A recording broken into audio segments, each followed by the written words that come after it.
Hello and welcome to the Legends of Tabletop podcast, where time doesn't matter, papers get lost, and we start whenever everybody's fucking ready to go. We're playing Runners tonight, so I'm going to kick it over to Jesse, give us a recap, because it's been like 2 months since we've played, and I don't know, maybe we could figure out what's going on. All right, so last time you had spent a little bit of, quite a bit of time in Ingram recuperating from the last run. Once everyone was kind of feeling back up to it, we were kind of wandering around town doing a little bit of stuff. Smokey visited one of his old haunts where he ran into, what's her name, Marla, once again. And it kind of sparked his memory of the fact that he kind of owes her a favor. Smokey's not the one to let favors kind of dangle in midair, so he wanted to call it in. Wanted to repay that as soon as possible. So he asked her about it. There was also kind of a little thing with one of the people from another, kind of like a guild within a guild within the organization. It's a small group of runners, known by their insignia of two slashes and an I afterwards. Kind of almost looks like an LLI.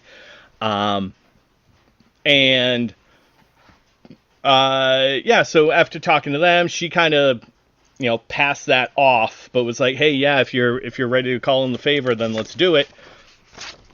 And so it included going to a small knoll called Tazane. There's no organization appearance there, but she said that a friend of hers was supposed to bring something back last time we were there. They didn't, and it's something that's kind of important. So she asked if Smokey could go grab it for her. He abided and said that he would. Yes, John. She was also a little squirrely, right? With that other those two folks that were in there. She was, they were like hushed conversation. She seemed like she was maybe a little stressed about something or whatever. Yep.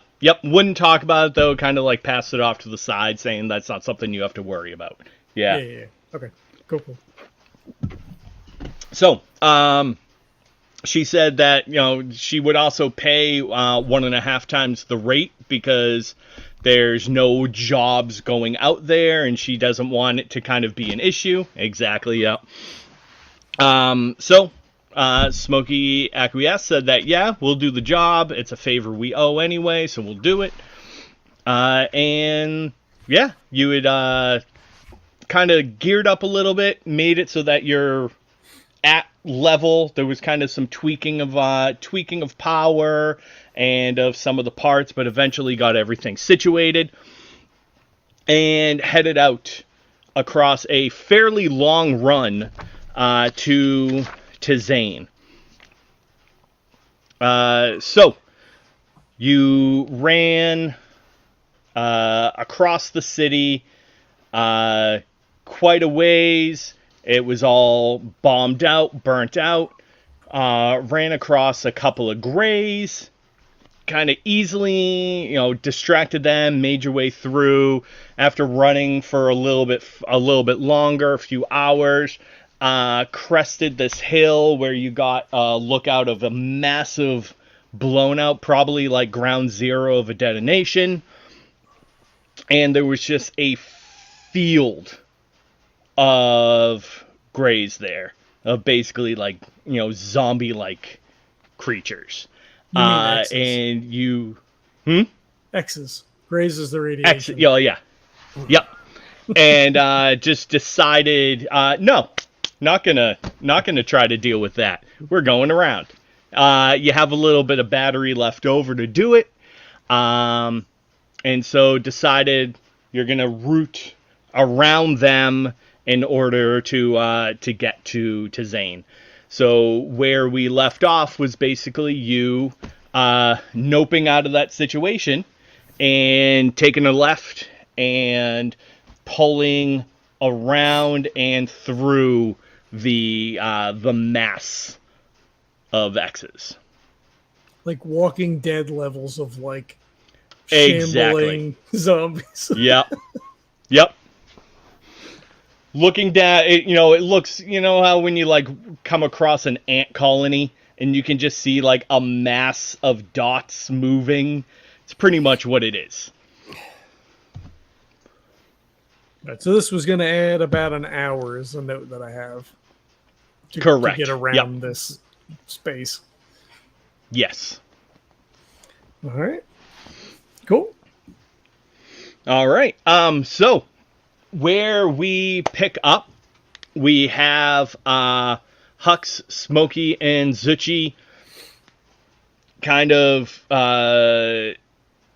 making their way labyrinth-like through this disassembled city. It's a little hilly, very overgrown, but the rubble is kind of smashed down enough that it's not super hard for you to navigate your way through. There's no more roads or anything like that you might consider, but there does look like there was an area that was kind of not necessarily like super highway, but this wide like 8-lane highway system that probably ran through this area where the rubble is lessened. So it makes it a little easier for you to run through that section. And as you are coming around, you're running for probably a couple hours now at this point. It is later in the day. Yes, go ahead. Could we? So I assume, and maybe not Huxley, but maybe Smokey. Would we be? I assume we would all be on the lookout for useful things. Yeah. Are we passing anything that like we could potentially salvage or would seem useful? Or I know we don't have like a lot of time because we're adding extra time by going around. But I assume like part of the standard procedure would be like, there's a fridge, we should check it for what, I don't know, whatever, right? Right, yeah.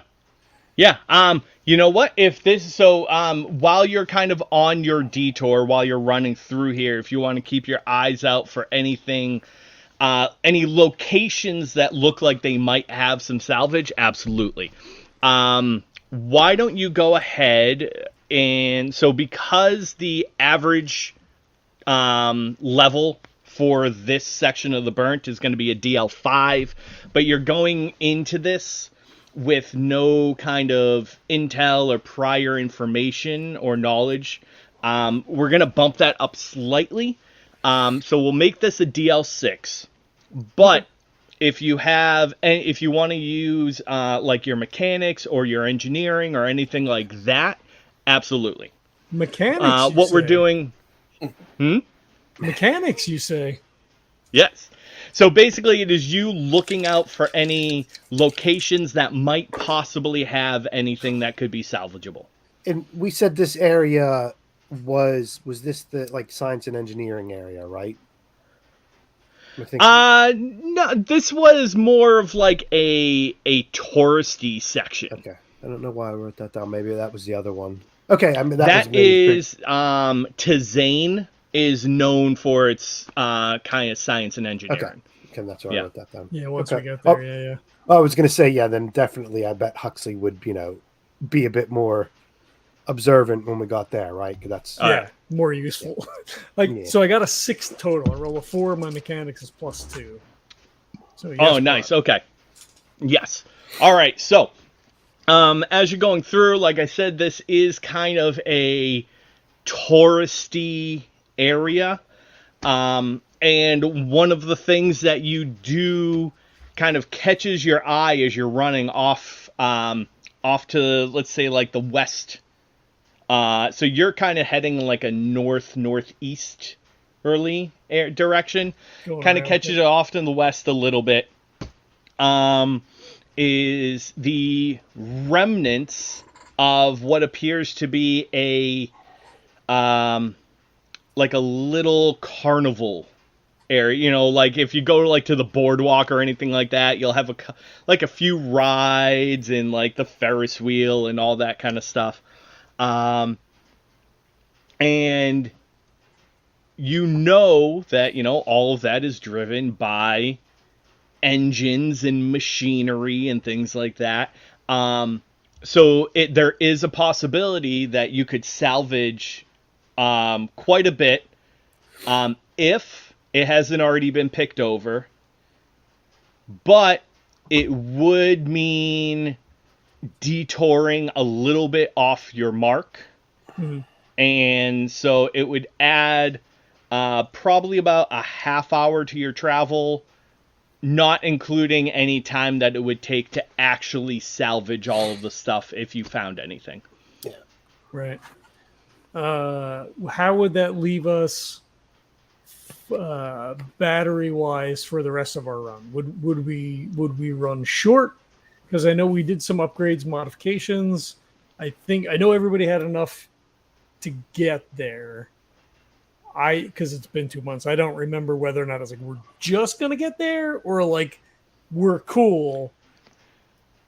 From what I remember, with this detour, Smokey and Zuchy will pretty much make it there on time, like with enough power. Huxley, I think has a decent reservoir. Yeah. So I mean, if you want to pump some power into them, it's one thing. The other thing that you could do is split up, and if Smokey and Zuchy wanted to continue running, and then Huxley could make the detour and catch up with them afterwards. I don't think they would let him. I don't think that would. Because Mom would be mad. Yeah, I don't want to be murdered by an old lady. I don't want to. So as we're running, then he just says, "Hey guys, I don't know if you noticed, but there's some structures over there. I'm not sure if you. I mean, because I know we're probably just going to make it. I don't know if you want to try to detour, see if we could maybe find some salvage, or I could always put a pin in it, and we could always maybe hit it on the way back." I would think that would be let's focus on getting to where we're going, because I think if we want to look for salvage or anything like that, I think there might be some more stuff there that you'd be interested in. But yeah, definitely mark this place for on the way back if we can make up a bit of time on the way back to swing by. But I think even if we don't go there on the way back, we have that marked for information for us or someone else for barter, later down the line. But I think we should, hold in reserve as much as we can till we get there, because I got a feeling you're going to be like a kid in a candy store if this area is what it's described to us as. You might want to spend more time looking around there than here. Well, okay. Well, he brings up his arm and he starts tapping as they're running. I'll put a pin. Maybe we could. I mean, I could always transfer power, but if something goes wrong, I don't want you guys to be stuck. Yeah, as I said, let's prepare for on the way back to swing by there, because obviously it's something we want to take a look at. But let's get this phase of it done first, and then we can swing by on the way back and hit there. Okay, Mr. Smokey. And then he makes the mark, and commit. We'll do whatever. Right. And Smokey will look over to Zuchy and kind of smile, and when Huxley's not looking, just give it like a kids will be kids kind of thing, and kind of shrug. But no, I definitely think we should hit it on the way back if we can. But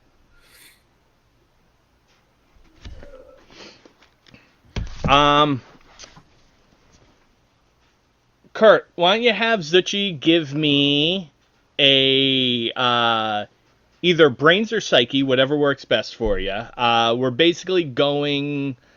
It's like a notice test. Whatever you can kind of see around this area right now. Okay.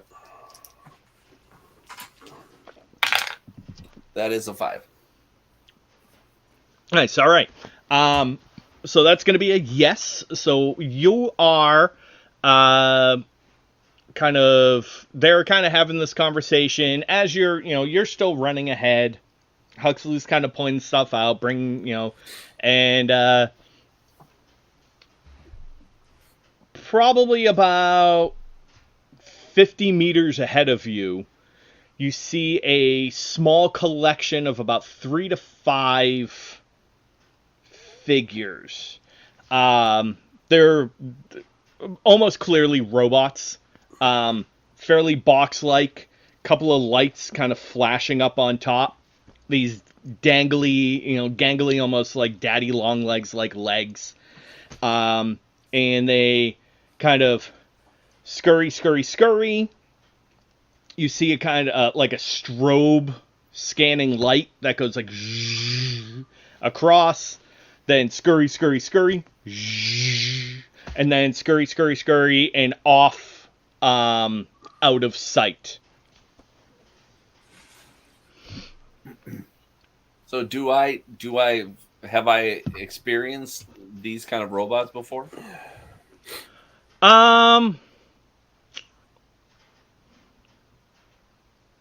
You know what? We'll say that you have with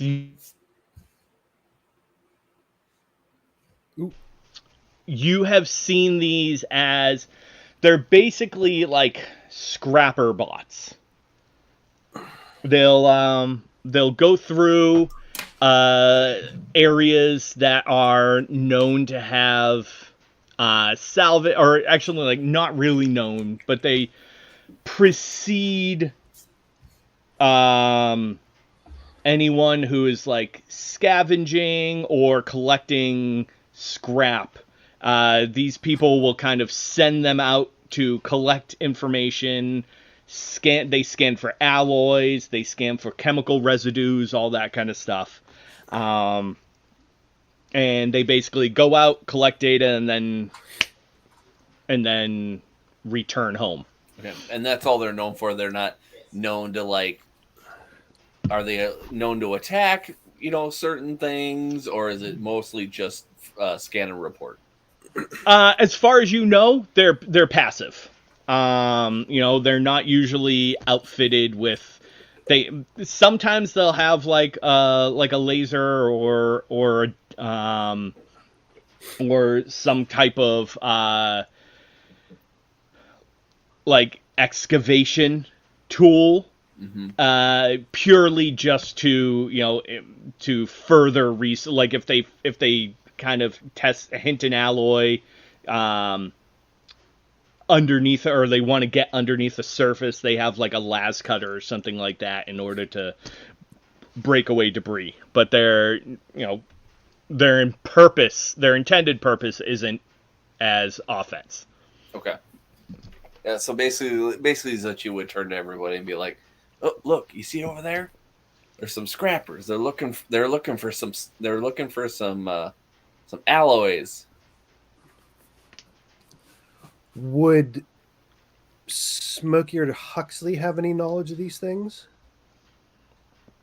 I don't think Huxley would, because he doesn't spend he hasn't really spent, as far as I know, hasn't spent too much time outside of Ingram up until this point. I'm not sure about Smokey. Okay. Can he use them to blow things up?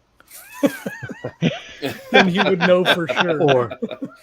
Yeah. I don't know. Has Smokey spent much time outside of Ingram before being a runner? I know you've had a lot of odd jobs. No, because I think Smokey did more of because we said Ingram was kind of like an industrial mining kind of thing. Mm-hmm. So I think most of Smokey's jobs would have been focused on that. Sounds good. Yep. So, yeah, so Smokey will just look over and to Zuchy and say, is it? She said scrappers, right? So, scrapper, you mean out looking for stuff to pick up, or I'm trying. So he'll say, so obviously those things, if you said they're scrappers, then obviously they report to somebody or something, right? Are they autonomous, or are they just Yeah, they're basically there to scan and report. So obviously someone has sent them out here for a reason. So we'll have to be kind of careful, because if we don't know who exactly is out there, or sending those scrappers out there, again, we don't know what to expect. So we'll just have to keep our eyes out. The scrappers themselves, we don't have to worry about as much, but whoever sent them out, we might have to kind of keep an eye on if we see somebody. okay? So when Zuchy says that about they're controlled or whatever, Smokey will kind of look around to see if he can see anybody, obviously not in the area of where the scrappers are, but just look around to see if he notices anybody or anything that stands out. All right. Yeah, why don't you go ahead and give me either brain. Actually, this will be more of an active thing. So give me brains. If you have anything that might boost, awareness or searching or anything like that, then feel free. Probably not. Well, we might not have to worry about that pin if somebody's coming out and already checking the area. Yeah. And it's going to be a DL5 as well. 4. There you go. Well, that's a no but. So no, you don't see, you don't see anything out of the ordinary at this point. The scrappers have kind of either dug behind or went into some rubble, so they're out of sight. So you don't see the scrappers, you don't see anyone they might be controlling, but that was going to be my butt. No, I gotta think so. You don't get shot What in was the head that? by the guy that's standing there with the sniper rifle. Yeah, I was going to say. Yeah, either that or they unearth something amazing and you take it, and then we go and then we run and we're like, see you suckers. It was a genie in a well, bottle. we could say what if so you don't see their controller, but you do see. We can say you do see the scrappers if you want. So at least you'll have like a general idea of where they are. Yeah, I was just unless you have something else. Yeah. Well, no, it was just going to be, what's the range for comms for whoever's controlling scrappers, but obviously I wouldn't know that. Yeah. But yeah, so yeah, a more precise picture of kind of where they're, or a feeling of where they're at. The area. Yeah, so you can see that they're, like I said, about 50 meters off. There's 5 of them kind of, surveying this this area. And right now they appear to be in kind of like this 10 to 12 meter circumference of each other. Okay. So Smokey will say to Huxley, just make a note on that pin. What did Zuchy call them? Scrappers. Just put down that there's some scrappers and how many there are in this general area. Even if we don't get any more information out of it now, we can always just ask and see if anyone else maybe knows who generally is in this area or who patrols this area or who works this area. Either from our contacts or, we can ask around. Marla may know. But yeah, take a note that there are some scrappers here where you saw the stuff where there might be that we wanted to look at. Okay, will do, Mr. Smokey. Smokey will kind of look around and see if if we can still swing by, but kind of get by. If there's an easy path around them, right, that we're not have to climb a plateau to get them around, or if if we can still head in the general area that we need to be, but by bypassing. Oh, yeah. Yeah, Zuchy will know their scanning area is very limited to just like the meter or so around them. So continuing on your way, maybe adjusting course of just a little bit, just to make sure that you stay out of there if they happen to migrate. But it should be easy enough. We keep bypassing all the stuff Jesse throws at us. I feel this is going to come back and bite us. Yeah, so Smokey will just say keep your eyes peeled. Try not to stomp around too loud to get anybody's attention. We don't know if if they're out here scrapping and looking for stuff. I'm sure they weren't going to be happy if they see other people walking by in their area of work. If the X marks the spot, they're not going to want to know that other people know where that X is. So let's be on our toes a little bit as we go by. You don't think we'll have a problem, do you? I don't think so, but it's always best to not invite problems. So if we just stay as careful as we always are, we should be good. Okay, that sounds good. Yeah, I don't think Smokey may not be worldly right, but he's been, he understands that, shit can go sideways real quick. So let's try to not make anything go sideways. And it's not like he's putting on a facade, right? He's not like, oh yeah, it'll all be fine. But he's like, yeah, we'll be good. It's fine. Let's just keep going. The more you focus on something that, that's there, the more likely something's going to happen. So let's just get by it. And hopefully they don't notice us. And until you pointed out that there was somebody, there could be somebody, Huxley didn't even consider it. Like, oh, yeah, right. There's little robots out there. Like, they're doing robot stuff, right? Robot stuff. That's what robots do, dog. Right? Yeah, but I think, Zuchy did say that, they are controlled or monitored. So, yeah. Yeah. Yeah, so Smokey's first thought is, let's make sure they don't monitor us. And goes, oh, wait, yeah, someone's monitoring them. All right, so yeah, you slow down for a brief moment to heavy jog as you talk about this, and then you're like, all right, well, let's divert slightly and continue on. Just make sure that you stay out of the spectrum of these bots. At that point, gears go back up and start heading forward again. So Smokey won't make it obvious, right? But he'll make sure that anything that, has range on him that can go out and hit other things, he'll make sure they're, not unholstered or whatever, but yeah, he'll make sure they're, close by that he can get, he's just being a bit more attentive, just to make sure they don't get surprised by anything that comes out. And, nice. So I did tell everybody, keep your eyes peeled, just be careful and just see if you notice anything, even if it's a leaf falling, make sure, shout it out, I guess, shout it in our helmet out just so we can, right. Yep. Yeah. I mean, you have short comm systems. Yeah. So exactly. Make it inconspicuous. Don't, if you see something, don't stop and point at it, but Huxley puts his hand down. Right. Let's keep moving. I think we've got 2 surprises so far today. Let's try to, if there are any more, let's make sure they're surprises that we can keep an eye on.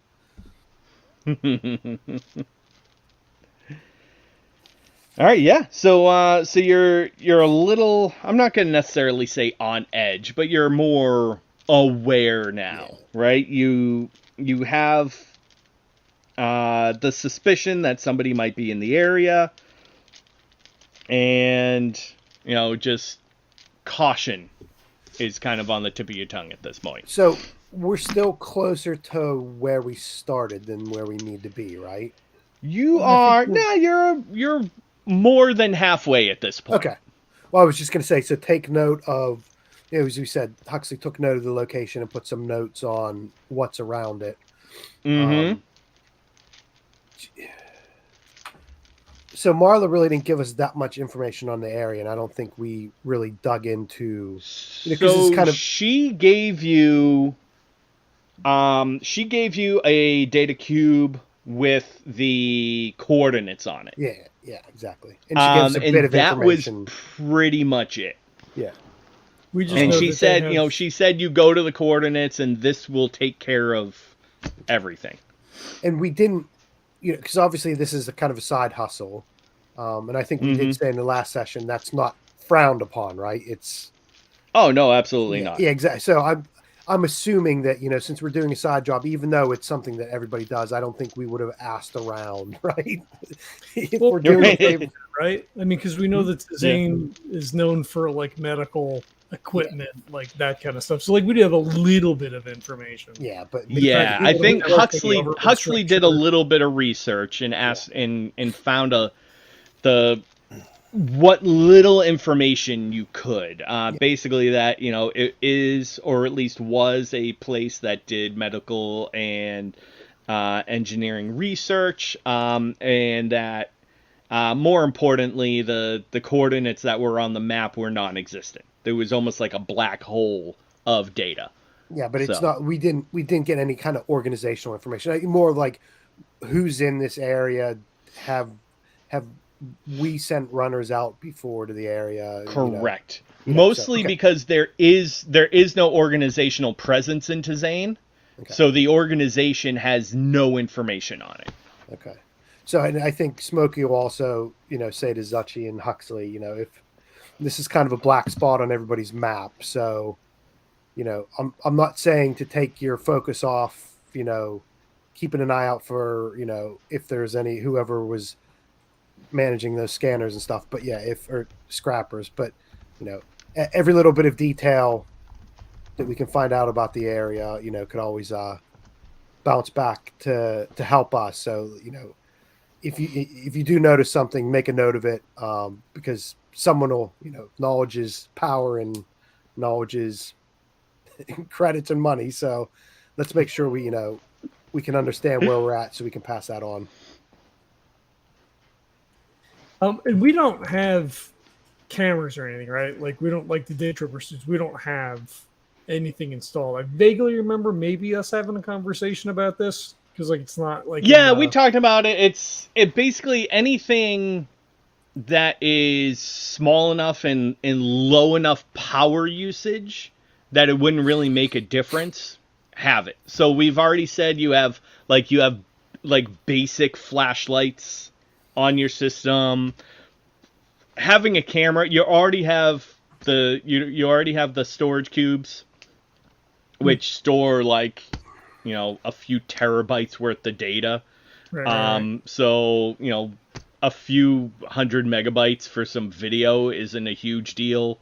So yeah, I mean, having that kind of stuff, like a GoPro strapped to your helmet and a mag light on the other side isn't a huge deal.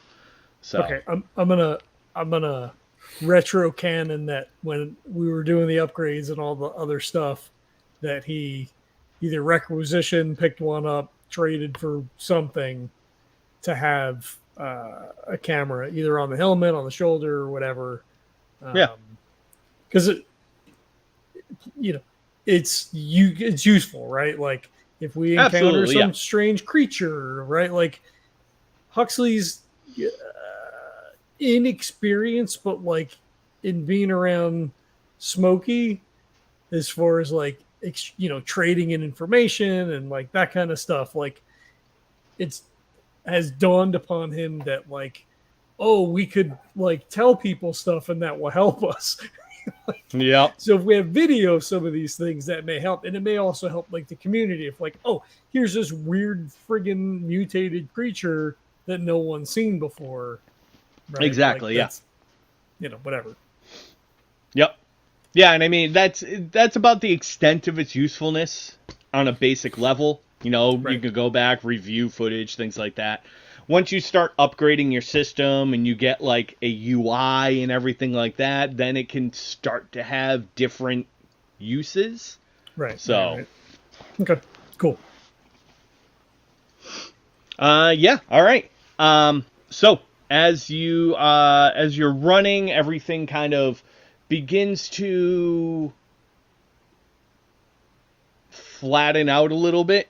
You're starting to get out of country and more. Out of the big city area, and everything kind of starts to turn a little bit more suburban. Where at this point you're kind of dodging and dashing in and out of little compartments of housing, small apartment complexes and things like that. For the most part, this area looks somewhat untouched. The buildings and everything are dilapidated. But for the most part, you're seeing blown out windows and everything like that. But you get the sense that this was more, especially with Ground Zero being, a few hundred blocks to the northeast of where you are right now. Kind of get the sense this was like a radiation fallout evacuation situation kind of thing. As you're going through, your streets are getting a little more narrow. It's becoming a little bit more maze-like in this area. Why don't you go ahead? Who's taking the lead? What's our kind of marching order right now? I think it would be Smokey in front, Huxley in the middle, and Zuchy in the back. Yeah. Nice little sandwich.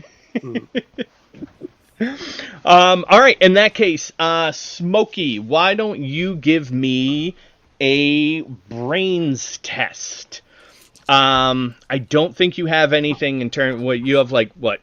Demolitions and mostly like demolition and yeah. So it's gonna be just a straight up brains DL5. This is just kind of be your way through this to find like the most optimal path without totally getting lost. Another 4.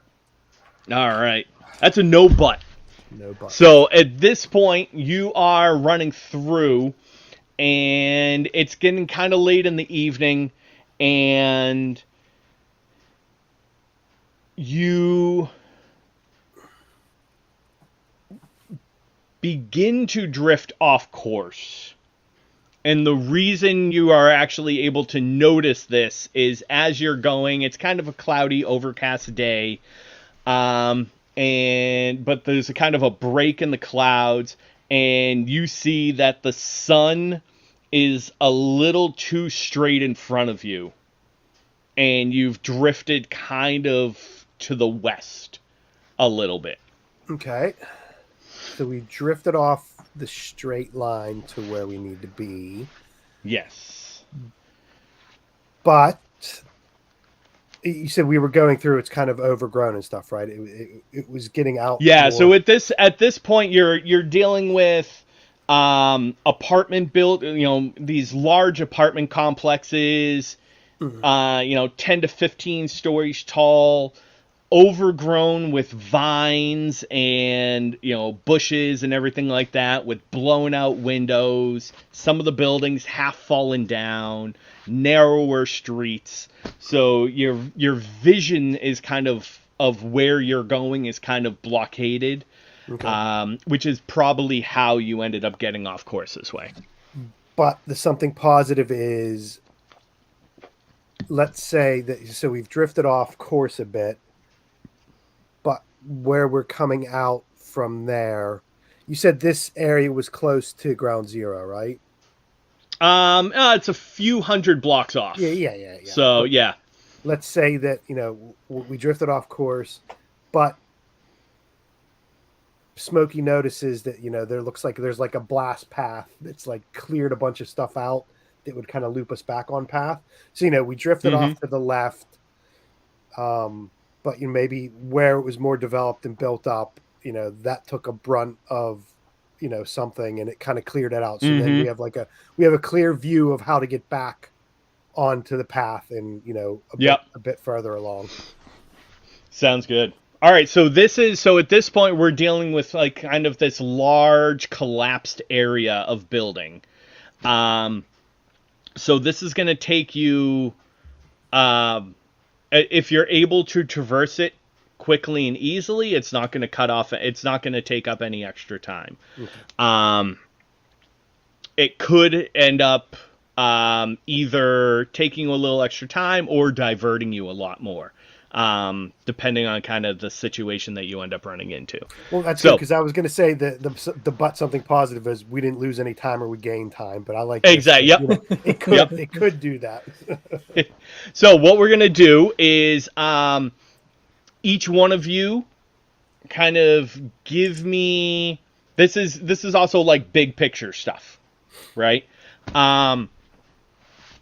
Give me what you are going to do in order to participate with the traversing of this large collapse area. Any skills that you have that you think might be helpful, or any knowledge or information that you think you might have that would help the group as a collective to get through this. I think Smokey's is easy, right? Because the way I was describing it was, this was an area that looked like it got blown out a bit more than the rest of it. Mm-hmm. So Smokey will use his either demolitions or engineering, either one, to look. Okay, a whole bunch of stuff blew up, so this is right in my wheelhouse. So Smokey will try to see like a stable path. If there is rubble and stuff that's falling down, which way do we want to go so we're not knocking stuff over, or there's a big hole under the ground that we shake loose a bunch of debris that falls into. So exactly, get a feel for. It all looks like it's all been blown to hell, but the quickest path through that blown to hellness. Look at the angle. This is the artist's canvas for you. Yeah, exactly. Yeah. Smokey stops for a minute and takes it all in, holds his hand up for everybody to stop, and then says, "Okay, we can go forward." Right. This is his sunset over an ocean, right? He's looking down to take it all in. How about Zuchy?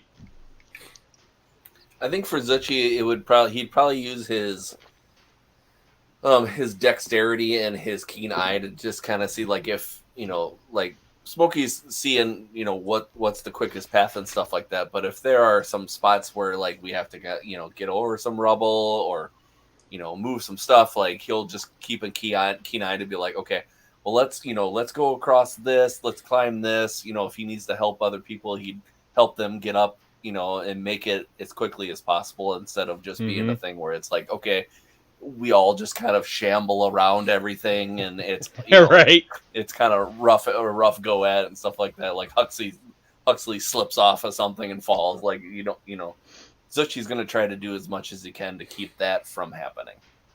Nice. So almost like you're on one hand kind of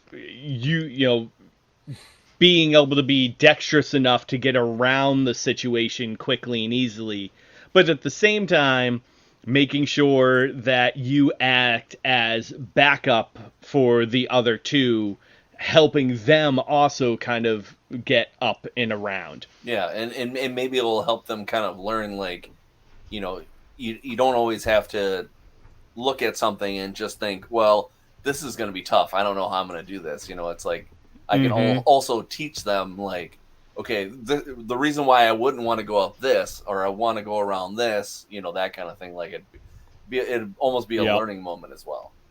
Nice. So we have the artist surveying the canvas. We have the ninja warrior looking over the obstacle course. That's right. He's like the lead climber. He's getting all the good handholds. Right, yep. He's got all the good footholds. Yeah. Yep. Exactly, yep. How about Hux? So do you think would mechanics work here? So like Smokey's looking at angles of repose and looking for blast holes and things like that. If it's collapsed structures and things, could I use mechanics to be like, hey, that structure looks unstable because, I can see the rebar that's, poking out here. And that means that the structure underneath isn't going to be supported because clearly the frame of the concrete is broken, like that kind of thing. Or just an awareness, right? Like, so I like so what if we kind of spin the mechanics so that you're actually using it in a not more so as a like perception type thing, but as like an active, like actually, creating a lever or something like that to stave off a collapse, or like you're like, oh, if Smokey can point out, it's like, hey, that's a really weak point. right. And Zuchy's like, hey, if we could like rebound off this area, then at that point you could be like, oh yeah, actually we can, like, all we have to do is take this, like, this rebar and put it here and like put this other piece of wood right there, and we can like create almost like a bridge like structure that we could go over, and you can do it that kind of way. Dig it. Yep. That's cool. Yeah. Awesome. All right. So the three of you go ahead, give me rolls for all your checks. It's going to be DL5. Do I get And my full mechanics, or is that at a -1? No, full shots. Good. So Bare yeah, sixes, Smokey, baby. you can use. Nice. Smokey's going to use demolitions or engineering, whichever one you want. Zuchy, same. You can use acrobatics or athletics, whichever one you feel like doing. Okay. I got an 8 total. 8 got total. 7. Holy crap. Wow. Nice. I got a 5. All right. Just a no butt. Not bad. Mm-hmm. All right. So we got 2 yes ands. So with the 2 yes ands, yes, you are able to kind of survey this landscape, this large area of collapsed structures, and manage to both pick out the areas that would be the best, the strongest, most reinforced, while also creating additional reinforcements for some areas that might be a little weaker so that you can get through. Hux, and I had 2 things in mind. Either and it doesn't take us any extra time.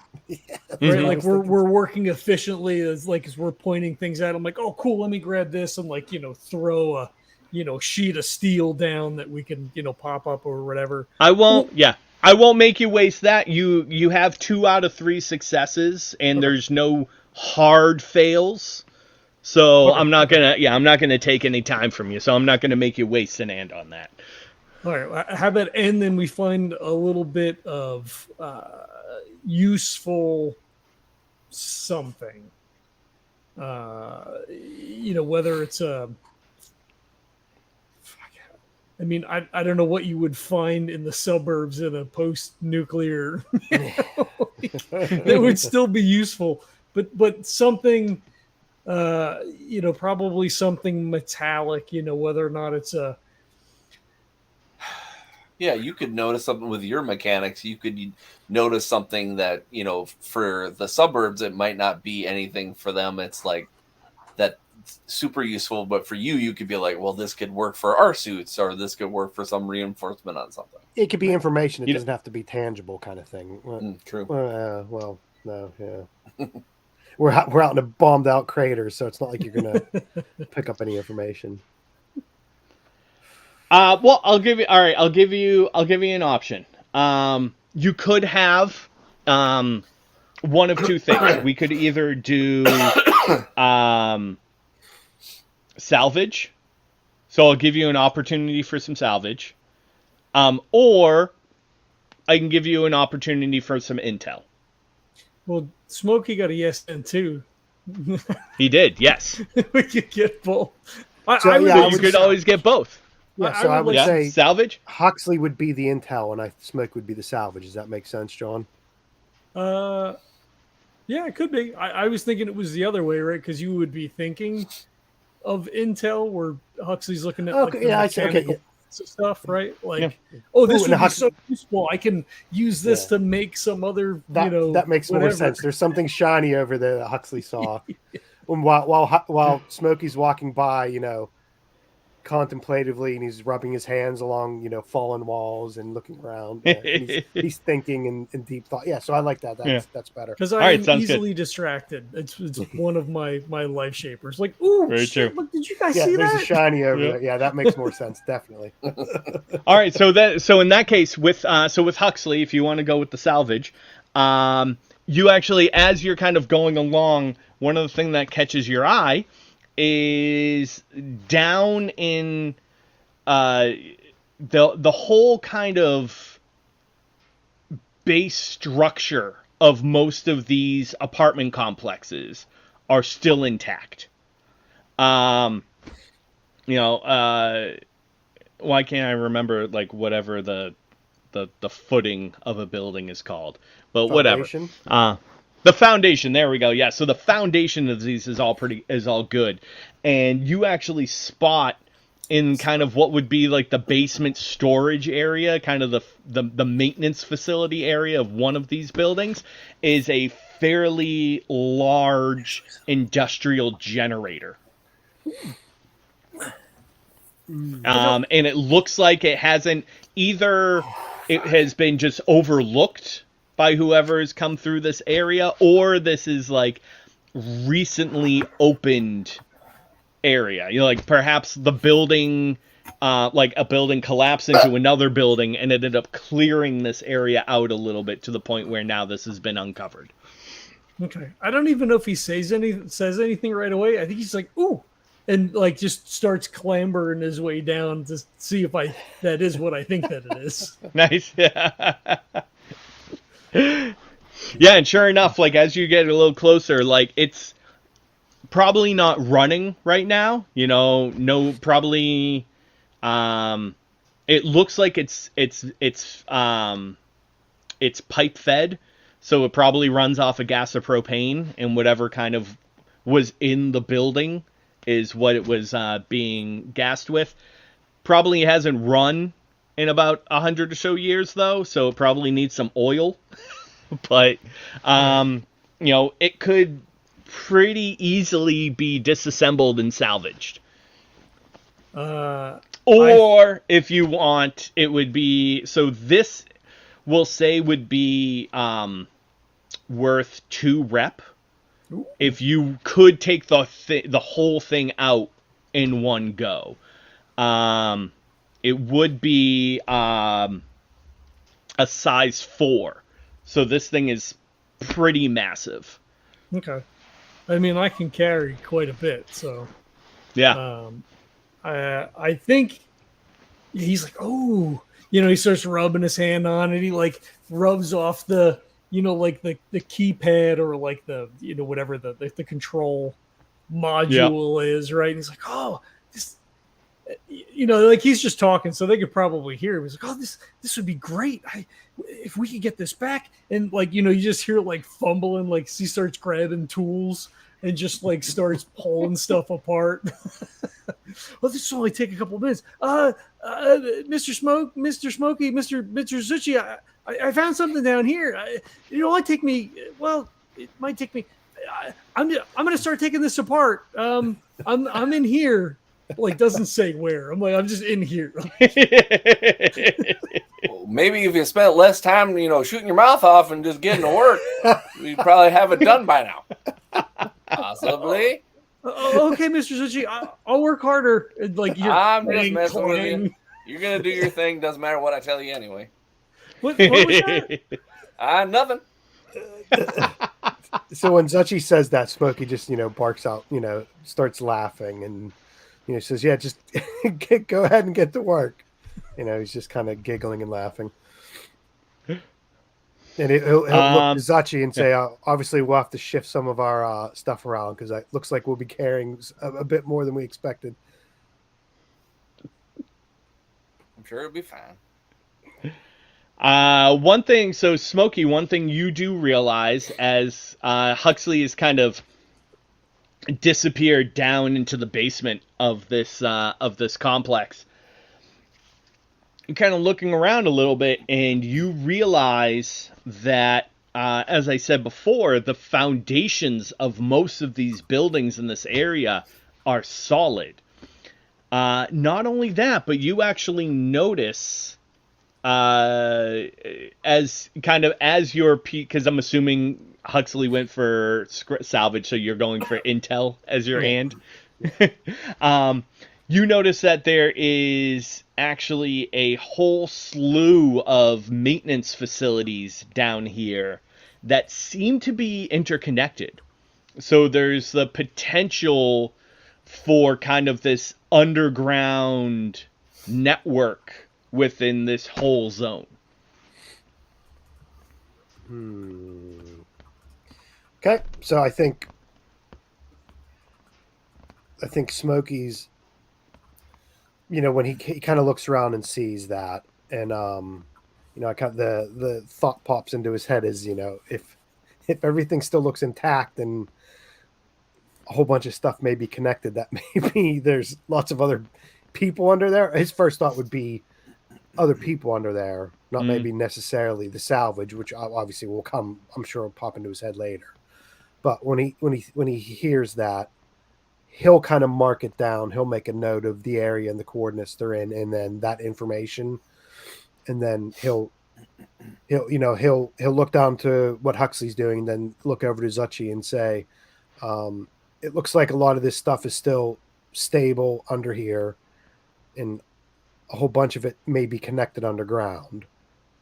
So just keep your eyes peeled a bit more. If it's still intact and this thing was left here, maybe actually someone was using it. Maybe that's why it wasn't salvaged. So just keep an extra eye and ear out while we're here until we get moving again. That's when the camera pans, it's looking at Huxley, and a shadow just goes across the frame that he doesn't see.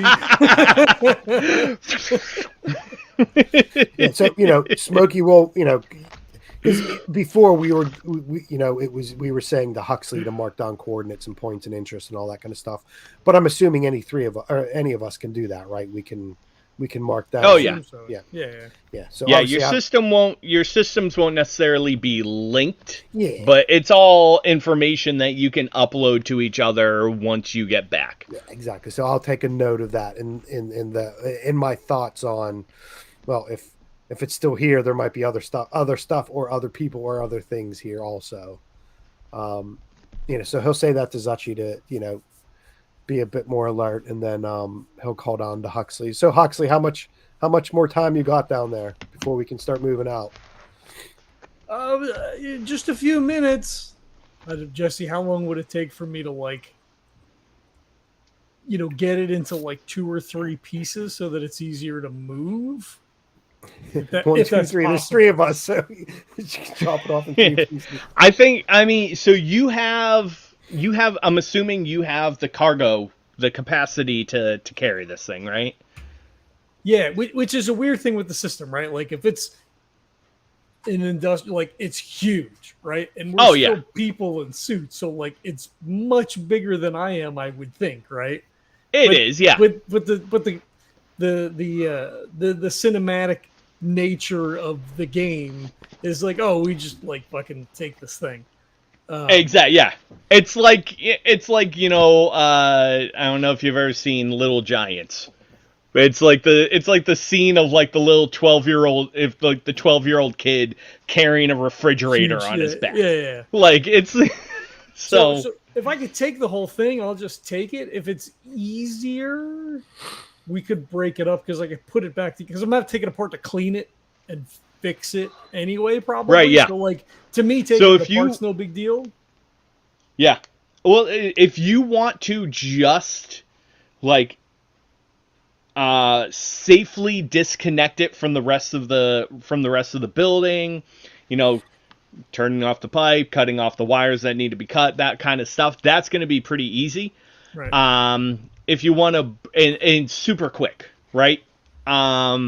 If you want to actually like break it down, that's going to take a little extra time and going to be a little bit more difficult. I guess the time depends on the roll, right? because this salvage is on the way insofar as like we stumbled upon it, so we didn't have to like spend an extra half hour. So I feel like Huxley wouldn't think anything of spending, 20 minutes pulling this all apart. If I can do it in that amount of time, right? But yeah. And I think, all right, in that case, go ahead and give me a DL3. Okay. And that's going to be a mechanics or engineering, whatever. Or actually, you have what? Mechanics and electronics? Mechanics and electronics, yeah. Yeah, so go ahead and give me a mechanics check. So 4, 5, 6 total. Oh, well, that's a yes and. So we'll say, for basics' sake, yes, you're able to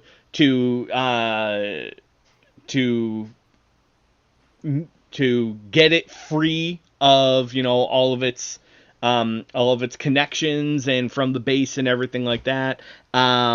And you're able to break it down into a couple of different components, just so that it's a little bit easier for you to carry. So if anything does happen to happen, there's a chance that maybe you only lose half of it instead of the whole thing, right? Just so you see me just like coming out with like this half of a generator. He says, Mr. Smokey, Mr. Zuchy, I have to go get the other piece, but if one of you wants to grab this, I think this will still work. It's old, but if I spend enough time with it, I think I can get it to work. There should be some good rep out of this.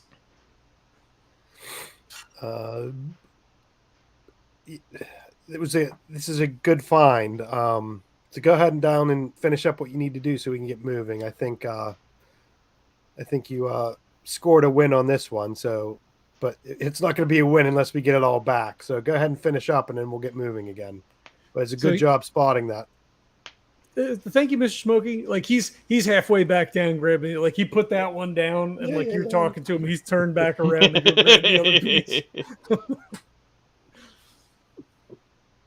If you can you help me with this one? Like he'll turn around so like you can get it all strapped, and then he'll like turn you around and get the other half strapped onto you. Yeah. So if it's either Smokey or Zuchy or both of us, right? Yeah. Then we'll go ahead and do that. Yeah. There you go. Yeah. So if you want to spread the load between the two of you, then it will just be 2 and 2 for capacity. So. Okay. It looks pretty good down there. I mean, it's in the burn. I wouldn't want to like stay here or anything, but the basement seems I guess pretty well ordered. I mean, old and like it's a mess, but like it seems safe. Yeah, that can cut both ways. It does look like it's still intact under there. So I'd say let's get done and get moving, because if it's still intact, either someone was using that generator or someone's gonna come looking for it. So the sooner we can get out of here with this information and these pieces, probably the better. It doesn't look like anybody's used this in a long time, Mr. Smokey. That's right, you did say that. Well, that's good to know. Then we know at least someone urgently wasn't going to be looking for it. But as you said, it still looks like it's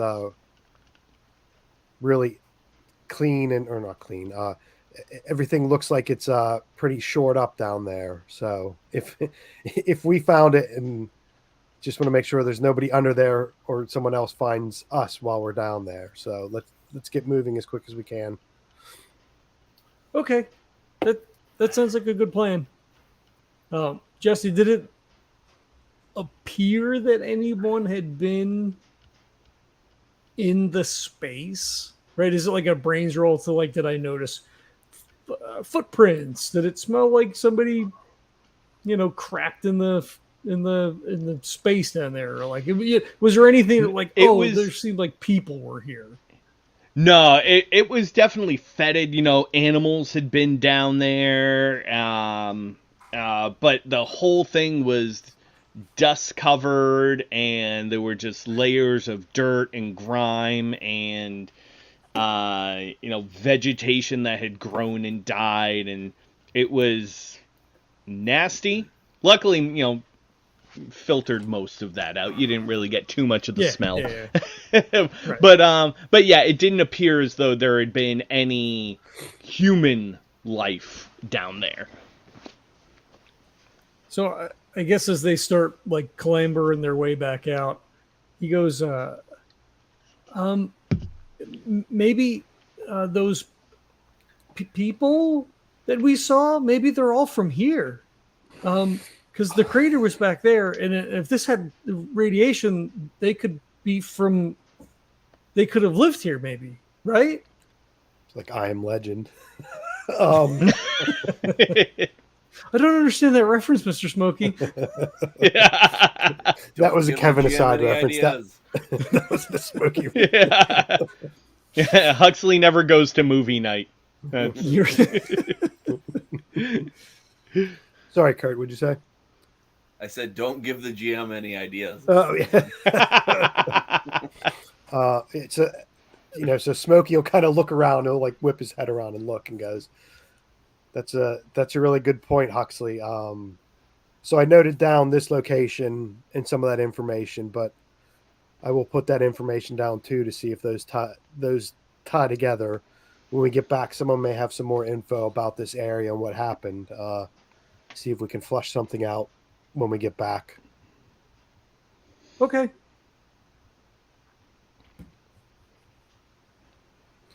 So Kurt and I both have pieces, right? And so I guess, did you say there's one more piece that then Huxley was going to grab?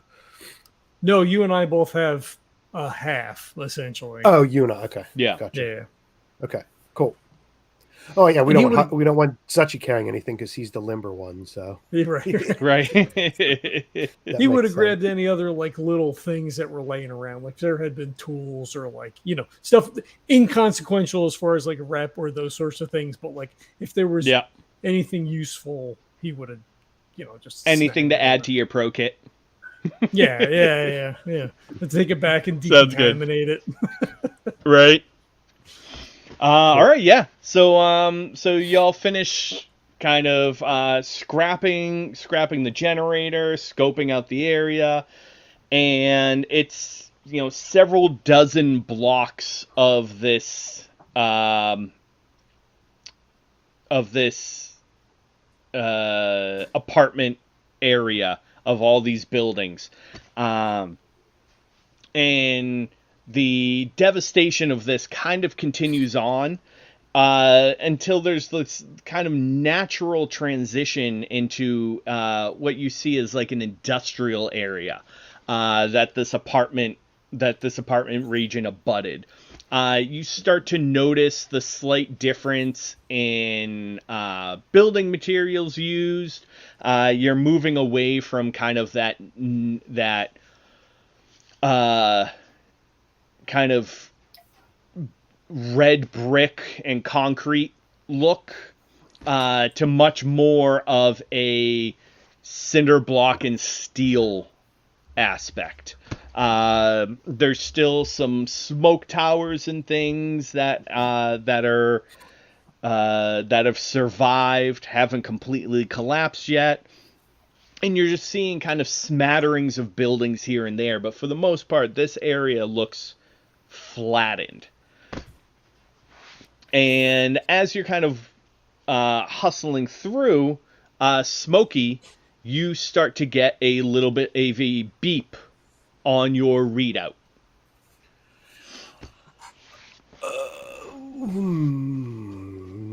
Meaning?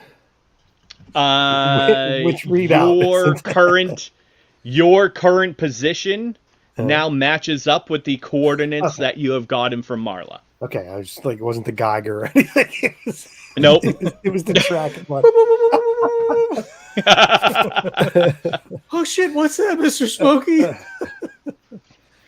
It looks like we're pretty close to the drop where we need to be. So I think we've made really good time and we've picked up some stuff along the way. So I think, guys, we've done a pretty good job so far. So let's finish it up and not blow it. We made it this far with some pluses added to it. Let's not put any minuses on it. So he'll head to the direction of, hone in on that a bit more. All right.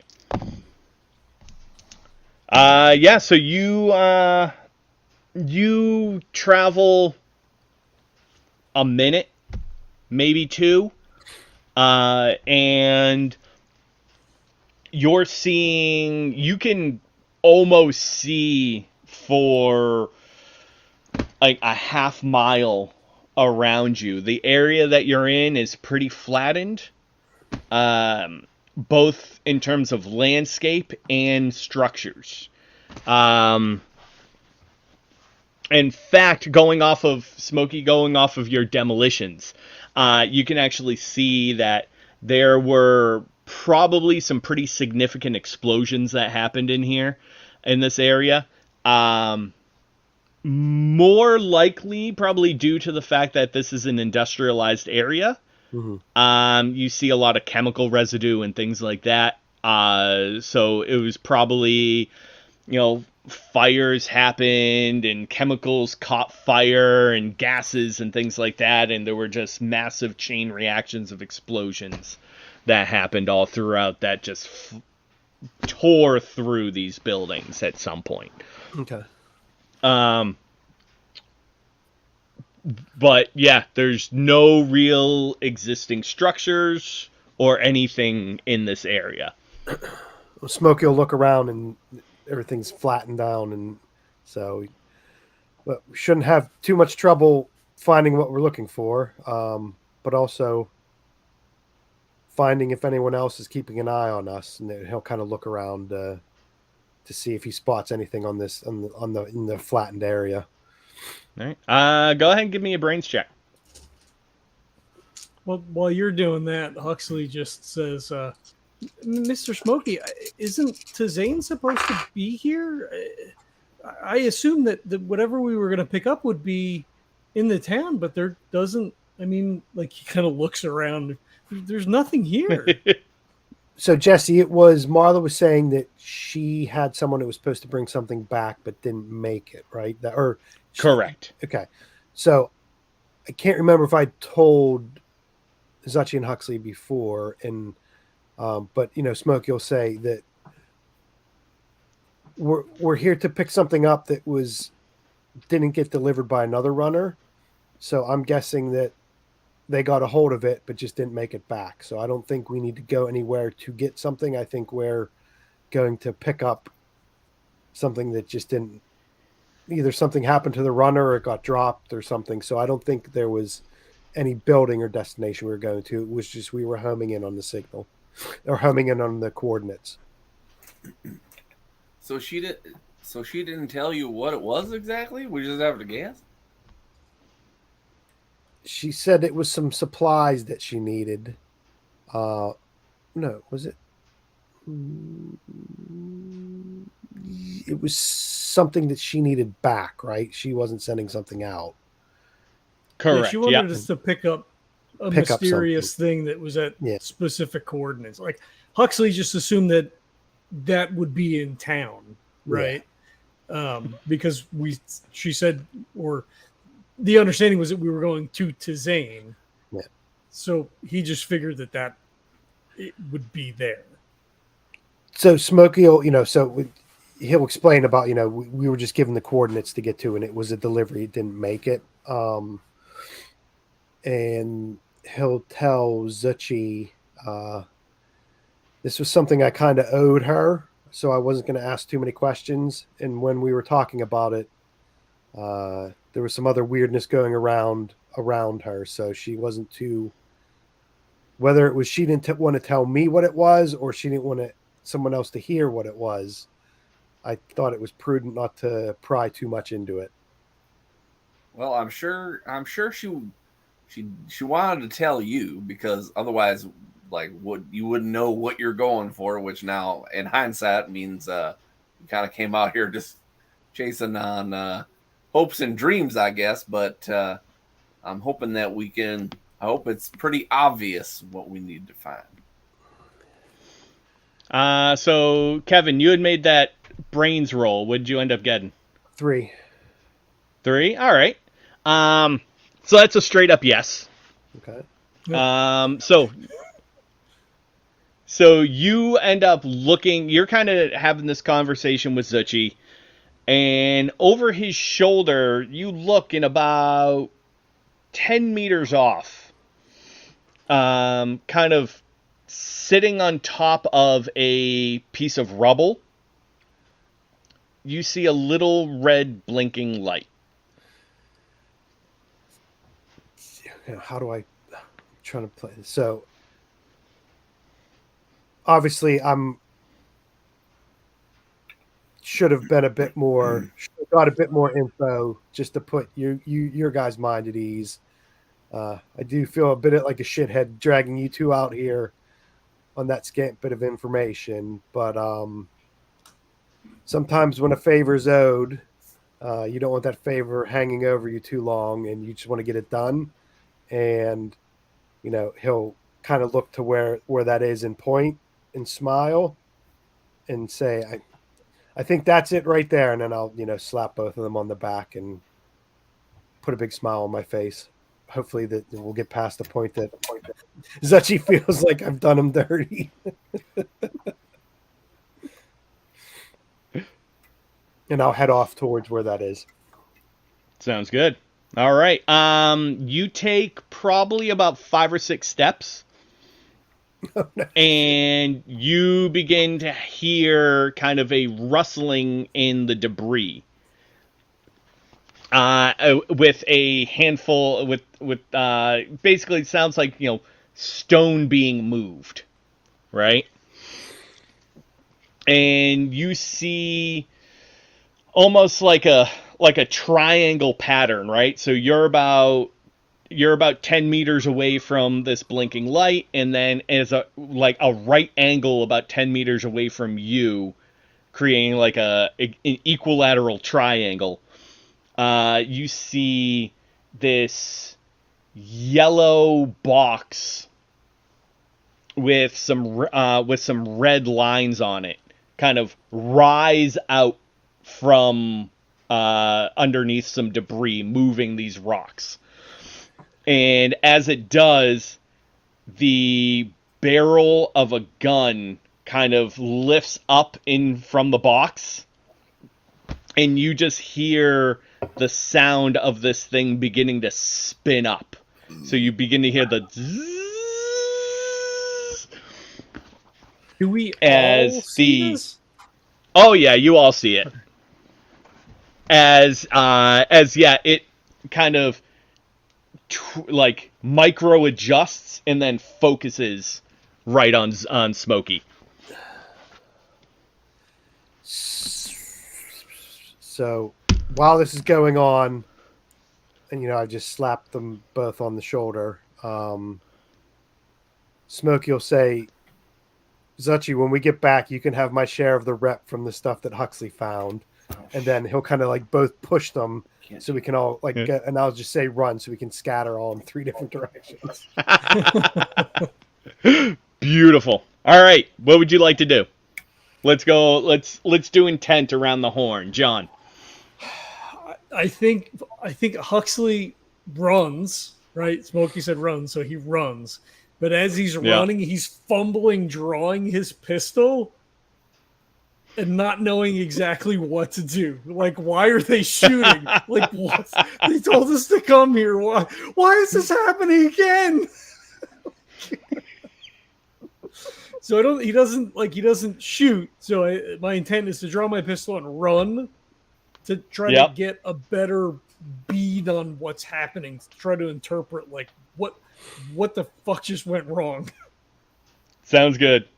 Are you taking cover or anything, or you just want to kind of get away from this thing? He would try to get cover, if there was Okay. cover available, right? So like Oh, if yeah. it was at a right angle to us, to either run forward or backwards to be out of the presumed field of fire, at least where it was initially Yep. trained to. Yep. Right, but Yeah, I mean, there's a bunch of like rubble and quarter walls and everything all scattered around here, so it's going to be easy for you to find something to jump behind. okay, cool. Kevin, So how far away is this from Smokey? about 10 meters. Okay.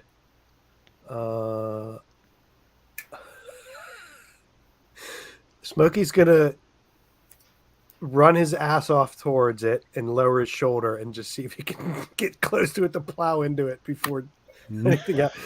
Nice.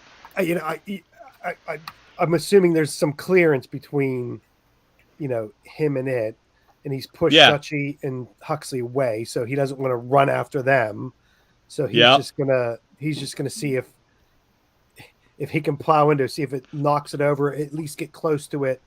So if it's gonna try to grab a bead on him, the closer he gets to it, it'll have a hard time, Less knocking scatter on him. fire. Pure perfect. All right. Zuchy. Kurt, what do you got?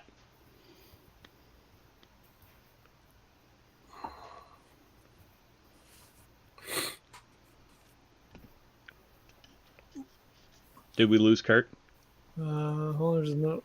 Oh. His mic is fucked up. Hold on. No worries. Zuchy's in bullet time. He's in bullet time now, so he's thinking about his next move. Everything slows down. I just love the pure dichotomy of what happens anytime Huxley is in action, though.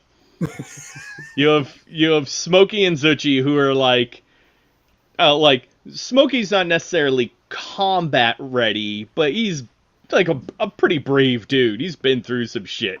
He's old. Zuchy is like a trained fighter. Zuchy is a trained fighter, and then in the meantime, you have like Huxley like tripping over his own feet and like fumbling at a pistol.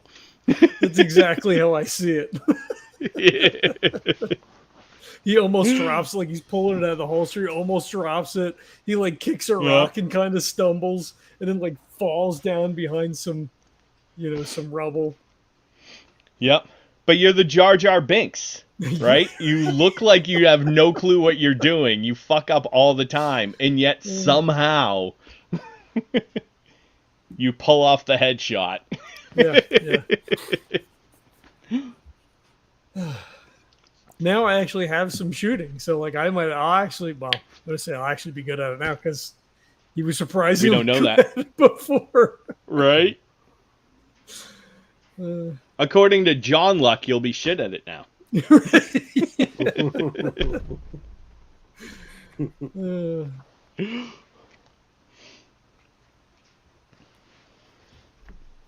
I think he does scream though, like Mr.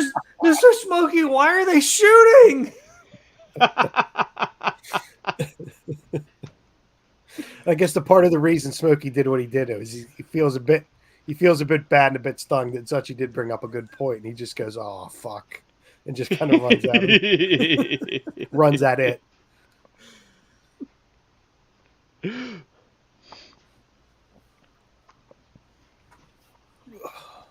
He's gonna Hulk smash it. He's gonna run in, grab it, pull it out of the emplacement.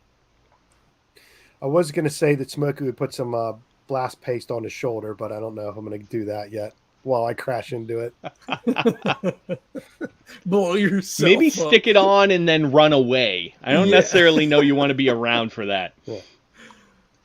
Well, as long as I can get 1 square meter away from it after I smack it on it. Right? See, there you go. You jump up over top of it on the other side. I don't know if Smokey's jumping over anything. Well, I guess the suit will help. The suit will help him jump over it. Right? See, there you go. I think that sounds more like a Zuchy thing. That's fair.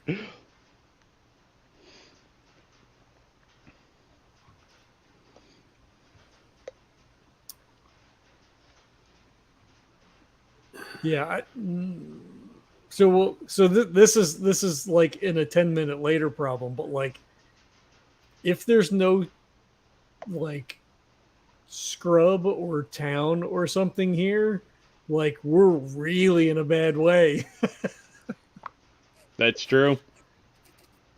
If there's nothing here, right? Like that's why like Huxley was like, oh, like where's the town? Like we had enough juice to get here and it's not here. And I but don't if there's no town, you don't have enough juice to get back. Even I can't get back. Right. But we were going under the assumption that we were heading to somewhere, right? Because the way we mapped it out is we'd get out here, rest, and then go back. Okay. Yep. Yeah. I mean, Marla did give you the assumption that there is something out here. Yeah. Right. I mean, that's because it's a black hole on the thing, right? So we know Tizane is theoretically in this direction somewhere. Yep. Well, yeah, she wouldn't send us out because she wants it back. So it's not like unless she's super pissed off at me for some reason, I don't think she'd send me out just to. She's working for those other runners. Yeah, the other two runners. They got their hooks in her. Yeah, well, like I said, that it started to dawn on Huxley, and then things went south really fast. So, I guess they haven't gone south yet. Yeah, haven't even rolled yet. Come on. Yeah. So unless Tizane is the basement tunnel structures in that space, like if there's deeper tunnels or what, you know what I mean? That is a couple hundred blocks off of where the coordinates were. Yeah.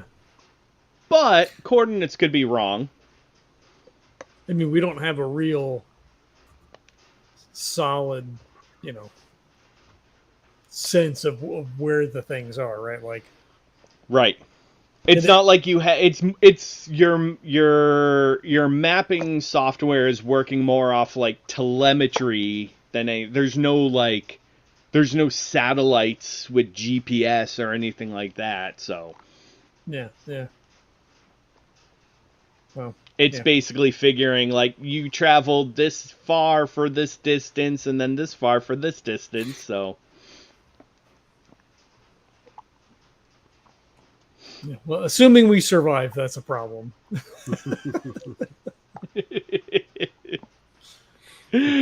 Assuming you survive this, you then need to survive some more. Yeah, because I don't think I have anything to generate any power for us. Where like I can transfer the little bit I have, and we could get back to where those basements are, and maybe find something useful. We would need like a solar panel. Like we would need something that would generate power, and it's not the thing on our backs because that clearly hasn't been used. Right, unless you could get it up and running, it wouldn't be. That was my first thought when you brought it up. I'm like, I guess we're putting it back together. Right. Yeah, I mean, it definitely wouldn't be easy to get it back up and running, but it has the potential.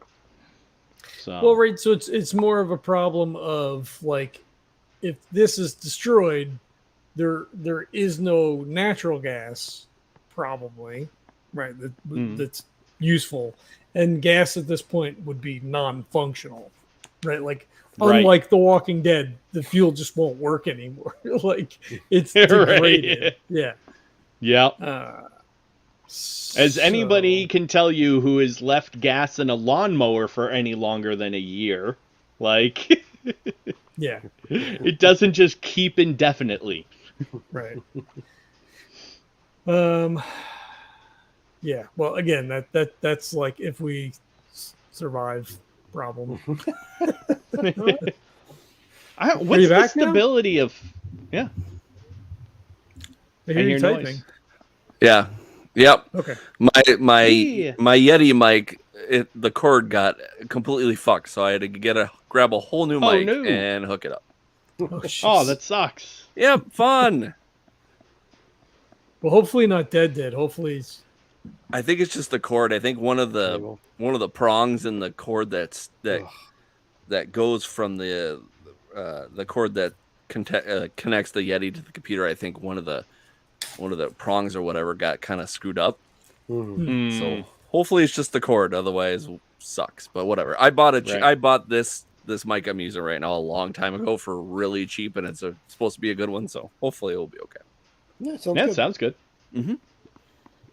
All right. So we have Huxley fumbling with his pistol, trying to find cover. Smokey making a mad dash towards the gunner, in an attempt to knock it over, or at least put himself in the line of fire. Zuchy, what would you like to? What would Kurt? What would you like Zuchy to do? Who's running at the machine? Is it Smokey?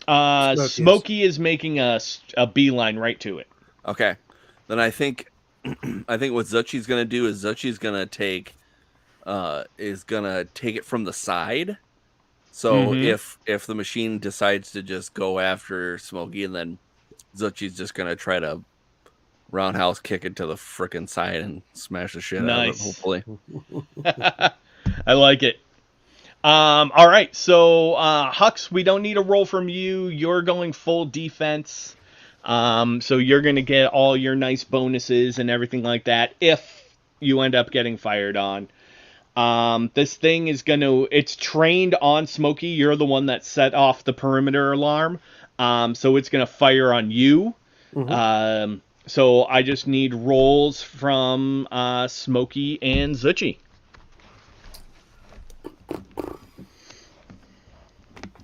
What kind of roll? Well, let's go with because you're trying to kind of smash into this thing, right? And kind of like throw it off kilter. Yeah. Let's go with a might roll.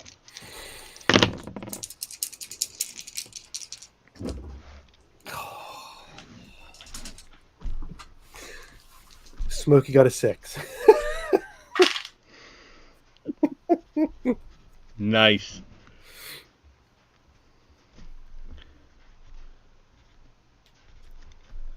I think Zuchy's gonna use his fighting. So I think that makes sense. Yeah. Yep. So that is an 8. Whoa. Killing it. Hopefully. We're gonna have some more scrap and salvage to carry back with us. Another gun.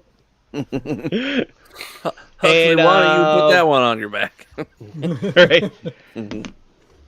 And so that was, I'm assuming, a 6 on the die. Correct. From Zuchy. Yep. Nice. It was a 6 on the die for Smokey. And too. also a 6 for Smokey. Yeah. I figure you don't have bonuses, so I figured that was, yeah. 6 is all across. Very nice.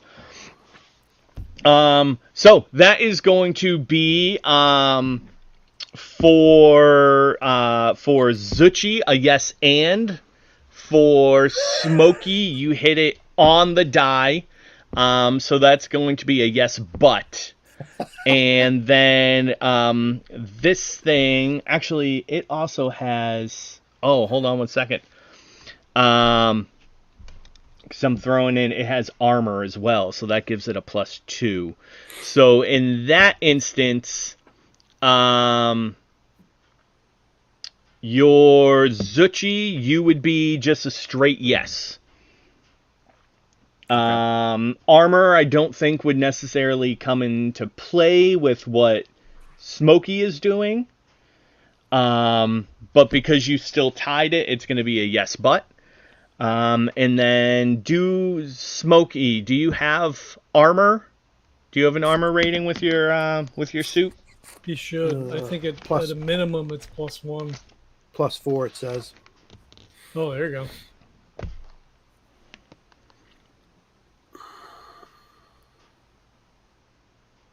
Is that your armor or your shielding?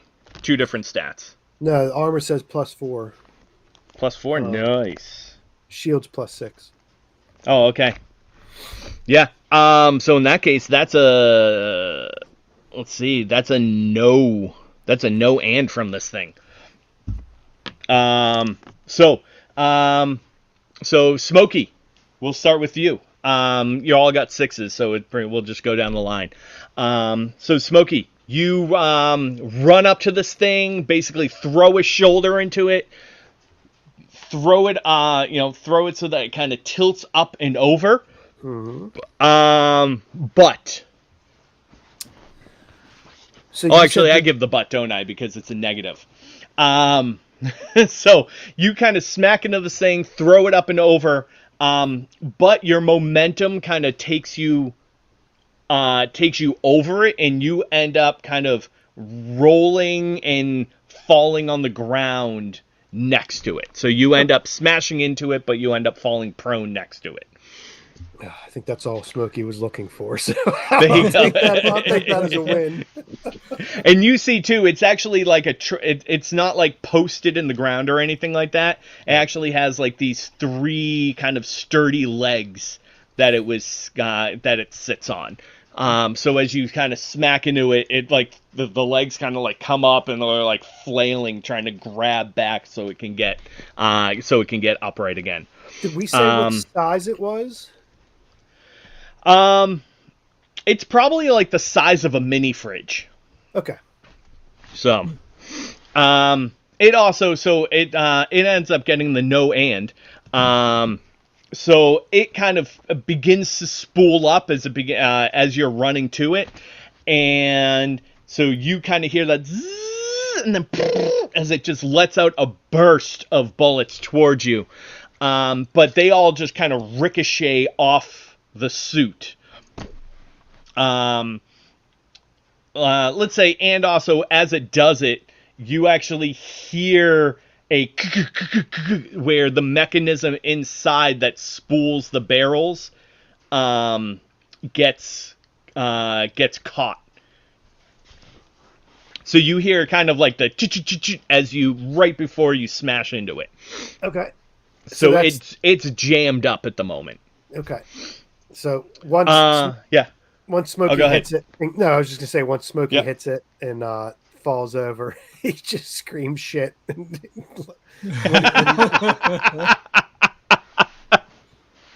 Zuchy. So you got just a straight yes. Mm-hmm. So you end up basically, you said you just want to kind of like roundhouse kick this thing. Yeah. So I would say, like, if Smokey kind of makes it kind of barrel in the air and its legs want to, hit the ground to kind of catch the ground to, be back on its legs, I'll say that, like, once it's ass over tea kettle, it gives it a nice roundhouse to its big dumb ass, and then just kind of, shoots it away from Smokey. Nice. All right. So at this point we have this turret uprighted, like laying on its side, the legs kind of flailing, barrel jammed, Smokey laying on the ground next to it, Zuchy standing over it after he just gave this thing an axe kick, and Huxley cowering behind some bricks, fiddling with his pistol. What would you like to do now? He's got the pistol out now. Yeah, so now that Huxley has the pistol out, what's he going to do with it?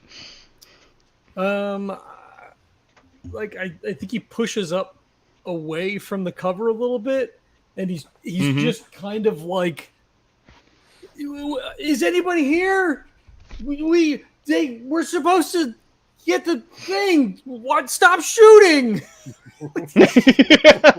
Essentially, I want to make an awareness to see, like, because I don't know if he knows that it was a turret per se, because Smokey was like, run, right? So like gun barrel. So I don't know if someone is there. So he's just yelling like external speakers. We were supposed to be here. Stop shooting. Blah blah blah. And he's awareness. He's just looking around to see if anybody pops out or whatever. Sounds good. All right. Smokey.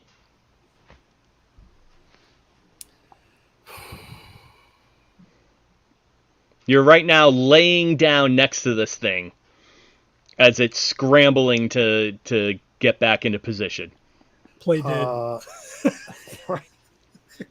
So if I'm on the ground, I'm gonna try to, bunch my legs up and kind of kick at it. So I'm assuming it doesn't have like a big barrel sticking out of it or anything, does it? Or Oh, it does. Yeah, it's It basically a box with 3 legs and then a big minigun barrel sticking out of it. Okay, so Smokey will kind of bunch up his legs and try to like kick at the barrel. So if it's swinging towards him, he'll try to kick it away. Yep.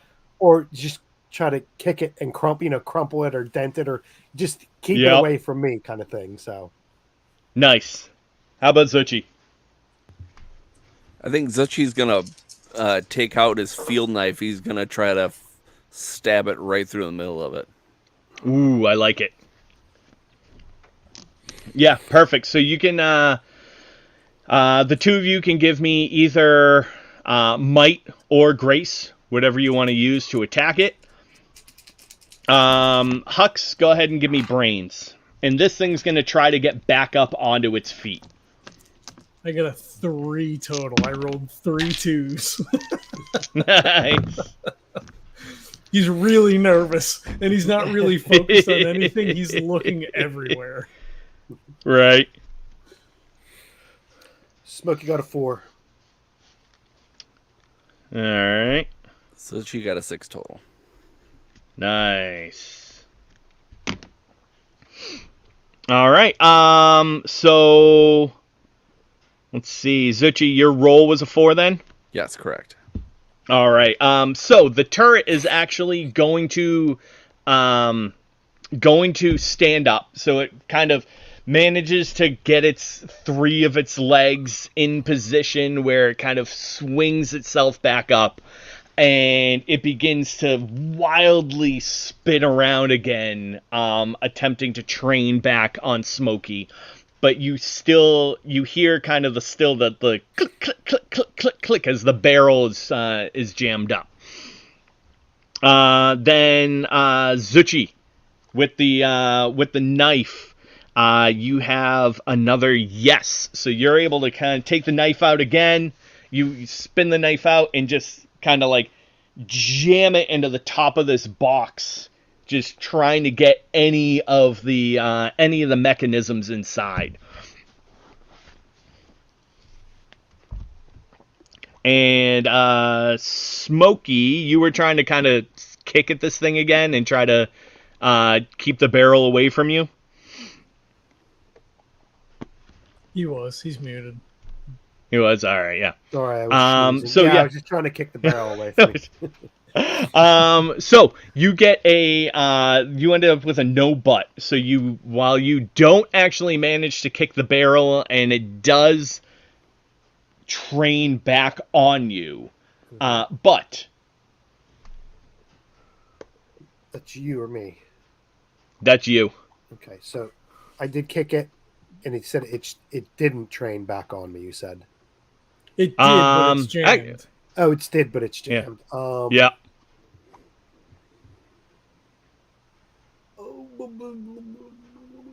How do I work this?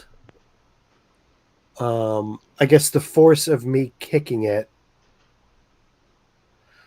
Smokey's gonna try to, because the way I was picturing it, Smokey was on his back, and he's doing the kicking with his legs. You get more force that way.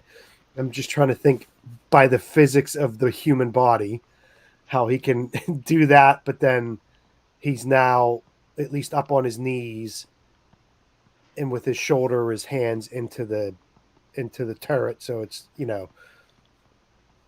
leveraging it so it can't move anymore.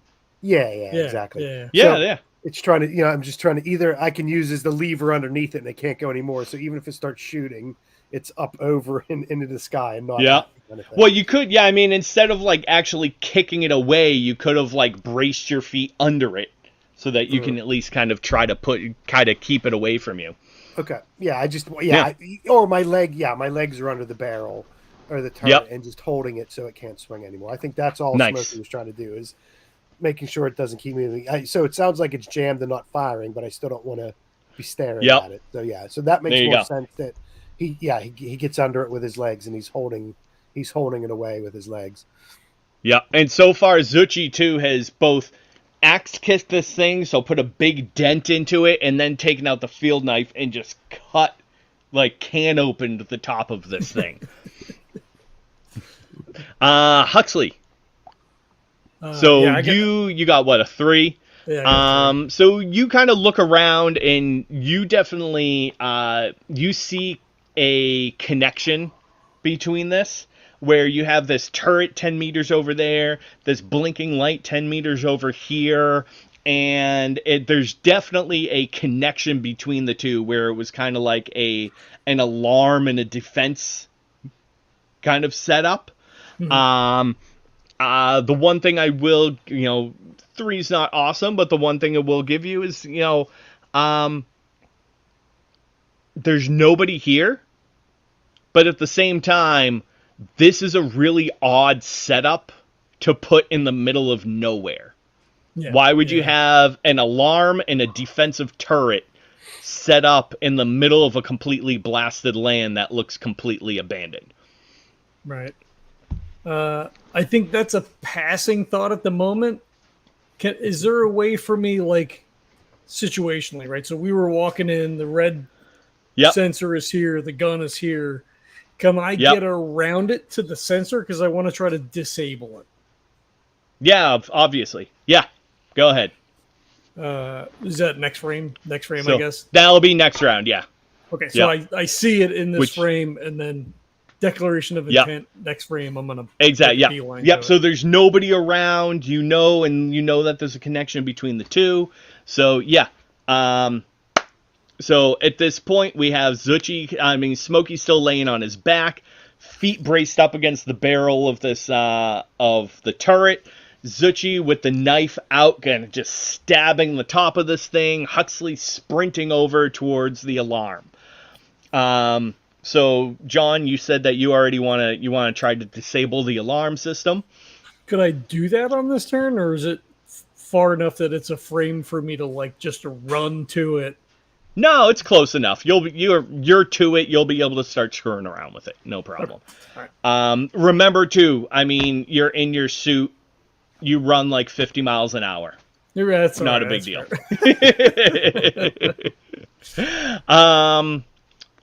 Smokey, what would you like to do? I'm gonna, just whip his head around. Smokey's gonna whip his head around just to see where Zuchy and Huxley are. Obviously, I don't want to. I'm assuming he saw Zuchy come up and do what he did, so he doesn't want to. He want to make sure that this turret, Zuchy's out of harm's way, kind of thing, and he'll kind of try to get to his feet. Oh shit.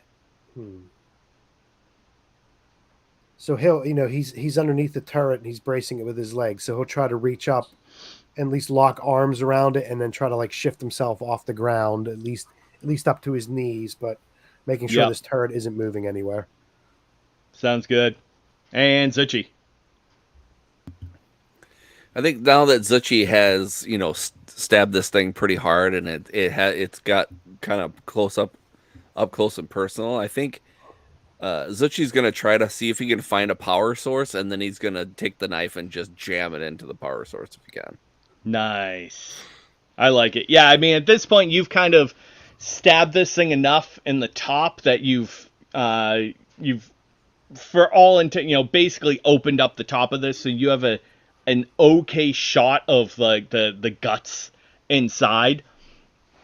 So we'll say you can do this. It'll be at a -1. Actually, not. Screw it. You're just attacking it. So, but it's flavor stuff. I like it. I'm not gonna. Unless you want to, like, actually look for specific mechanics. Yeah. Like, or if that pretty much stuck my hand in there or something. Exactly. Yeah. Like, you're pretty sure if you hit something in here, it's gonna do something. Yeah, for sure. It's like if you stab a computer, it kind of doesn't matter where you stab it, it's gonna stop working. So yeah, in that case, go ahead, and this thing is going to try to, I mean, it's single-minded, basically. It's going after Smokey, so it's gonna try to, kind of get its system back up and running, and get after you. What do we have for rolls? Hux. Am I using electronics for this, I'm assuming, and not mechanics? Yeah, that makes sense. Yeah. Okay, so my total is a 6, a 5 on the die. Nice. So, like, as he's running, Smokey. he holsters the pistol and he's, like, pulling his tools out and just, like, knees lands in the dirt, tools out and just starts, like, pulling at stuff and, like, poking at things. Nice. Smokey got a 5. Nice. Zuchy. Zuchy got an 8 with a 6 on the die. Nice. Oh! Guess I wasted my action. Not at all. Never.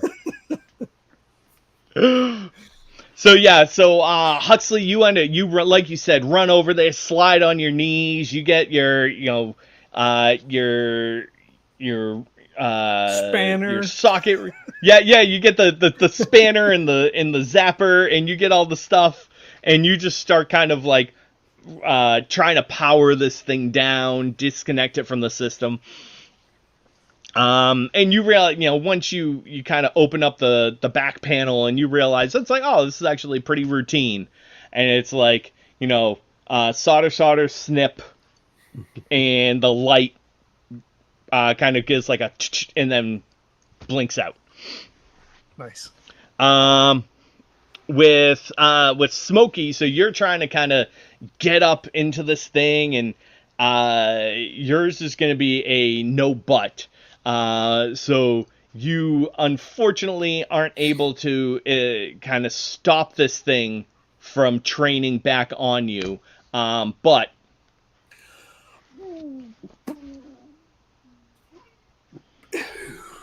so the turret's pointing at Smokey now. It is, yep. Smokey is no longer on the ground. He's up on his feet. That's perfect, yeah. Yep. Yeah, so at least you're standing up when it shoots you. So at least I have a bit more range of movement, right? Yeah. Exactly, yeah. So you kind of like, as the barrel kind of lifts up, like you lose it, roll back a little bit, come back up on your feet. The barrel trains back, it drops back down level. You finally hear like, and the jam breaks. The barrel begins to spin up again, and then Zuchy comes 2 hands down with the knife and just slams it right into the middle of this thing. Sparks fly up, and all you hear is zoom as the barrel slows to a stop, and the legs give out for the turret, and the whole thing collapses down onto the ground.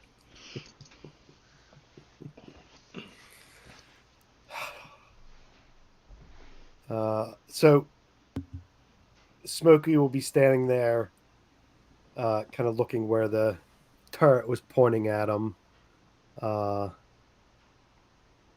And he'll say, he'll kind of look at the coordinates and say, hopefully this wasn't what you're supposed to bring back to Marla. Why would she send us here if we were going to get shot? Where's the town? Why is this even here? There's nothing here. First things first. Is everybody all right? Smokey will look to Huxley and Zuchy to see what kind of shape they're in, to make sure they're still there and there's no smoke or hisses out of their suits or anything. I think like you look up to Huxley and his hands are starting to shake now a little bit, like the adrenaline, like surge. Like now it's calm for a moment, and like he's trying to put the tools back and like drops one and like picks it back up again. Smokey looks at Zuchy, and Zuchy kind of twirls his knife and puts it back in its holster or whatever. He says, "Oh, I'm just fine, peachy keen. This was a blast." Jesse, can I use my and? I'm pretty sure I got a yes and on that, right? Oh yeah, go ahead. Yeah, I'll say and with the alarms, no one else hears us. Nice. Here's Yep. the alarm. Yep. Okay. Dig it.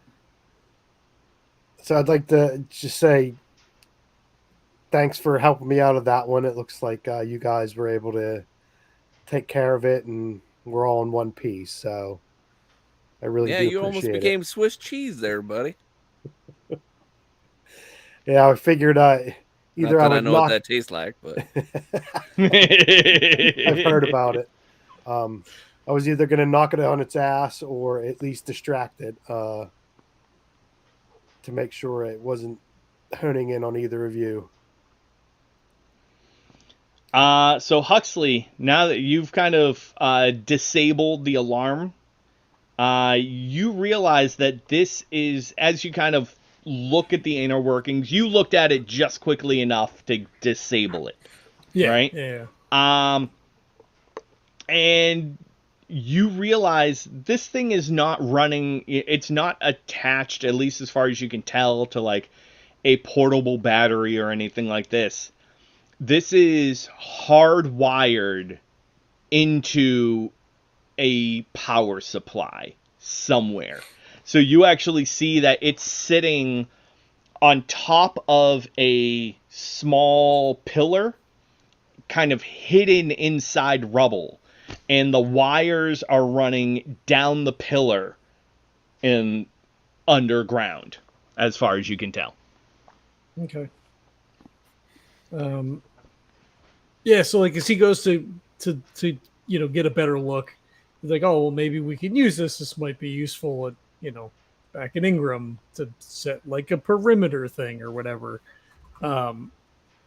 It occurs to him that there's no battery, so he like starts to like dig at it to see like where the wires go, and then instead of going out or whatever, like they go down, and he's like, I think to Zane, I think it's underground. The wires, they go down. There's no battery. Smokey will look around to see if there are any. See if like a manhole cover just flipped up, or there's any entry points around. Kind of scan around. Because I'm assuming that cable can't be too long to run to wherever its power supply is. Maybe it is. I don't know. So he'll ask Huxley, how far out should we look to see where this cable leads to? How long do you think it would be? Are we looking at 10 feet, 100 feet away from where this thing is? Like he's still pulling like rubble away from the pillar. The pillar is like this size. It's hidden in the rubble. This could go down probably at least 10 feet. It could be more. I mean, it could be a whole complex. I mean, it might even connect back to where we found the generator, but it didn't look like anybody was back there. I mean, it was really dirty, and it didn't look like anybody was there. But it has to be here. So how far away was that where we found the generator? A couple hundred blocks, right? It was a couple hundred blocks away. Oh, that's right. You did say that. Okay. Yeah. Which is a sizable distance. Yeah. I don't think Huxley has any sense of like we got set up, right? Like I might, but Huxley doesn't. so he says, well, if this is the, did you say the coordinates were here? Is there something here? And then he like gets up and he like starts looking around to see if there's something that we're supposed to get, right? Like maybe this is protecting the thing, right? Because he just doesn't like it doesn't grok for him that like, oh, they told her to send us here to kill us because we killed the other guys, right? Like Huxley has no concept that like that could be a thing. Yeah, so yeah, Smokey would be kind of looking at the coordinates to see where we're at and where the coordinates are pinging. All right. Yeah. So you look down. You have your what is so like all of you kind of had like a general readout on your suit. And so yeah, Smokey kind of lifts us up, kind of focuses a little bit, and you look and you just see numbers and letters almost randomly scrolling on your data pad, on your screen.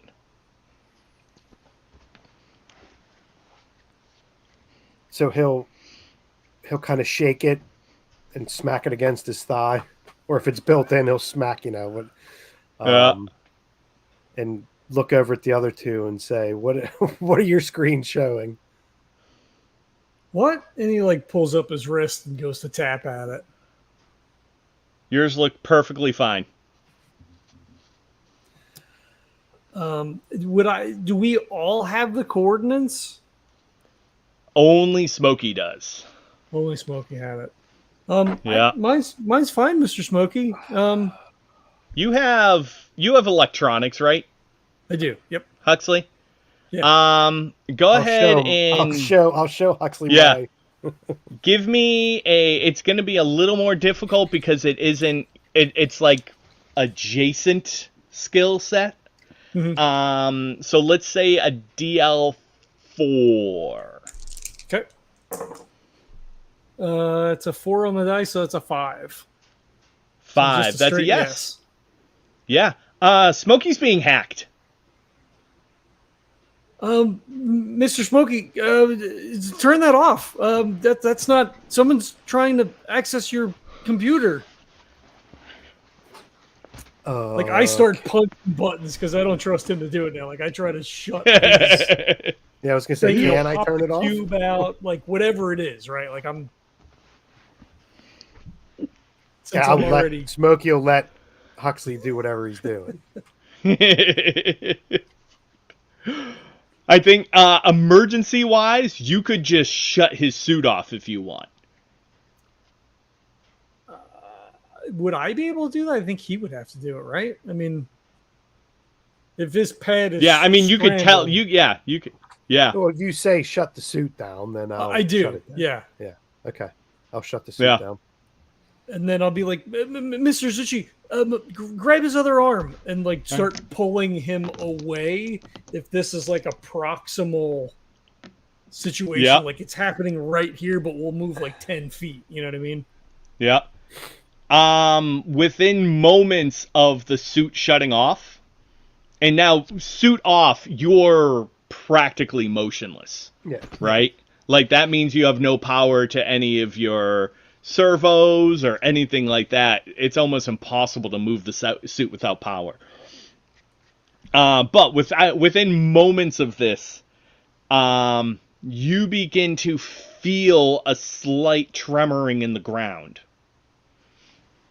And about 2 meters off from where the alarm was, you see some rubble start to fall in. And you hear a as this big kind of bay door opens up in the ground. So it wasn't a graboid, so that was good. I was thinking something was going to jump out.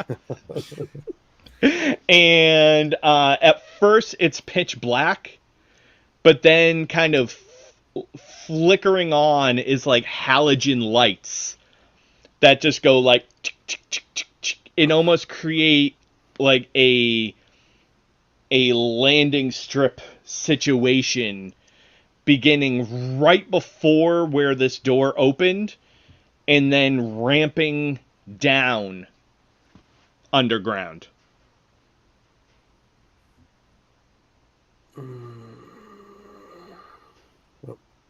Smokey's kind of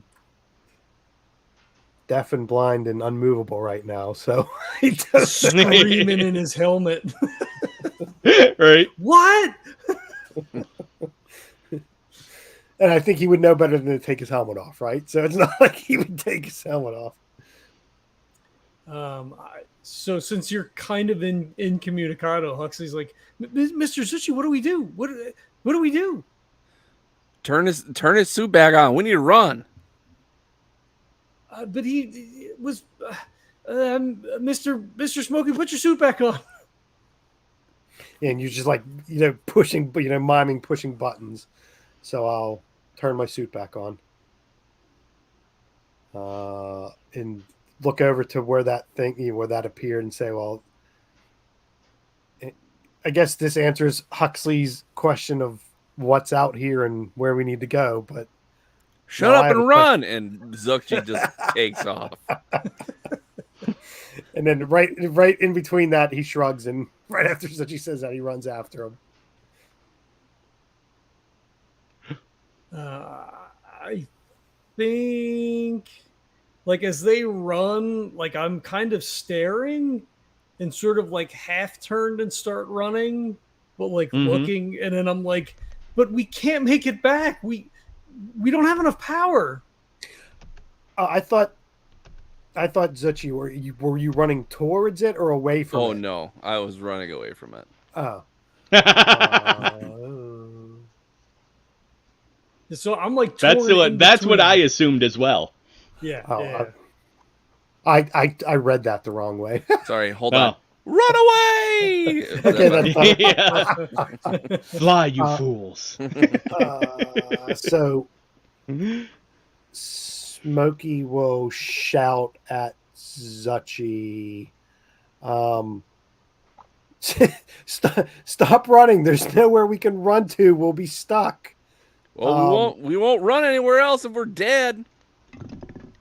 If something wanted us dead, it would have popped out of the ground and shot us by now. You mean like that thing that was just shooting at us? Yeah, good point.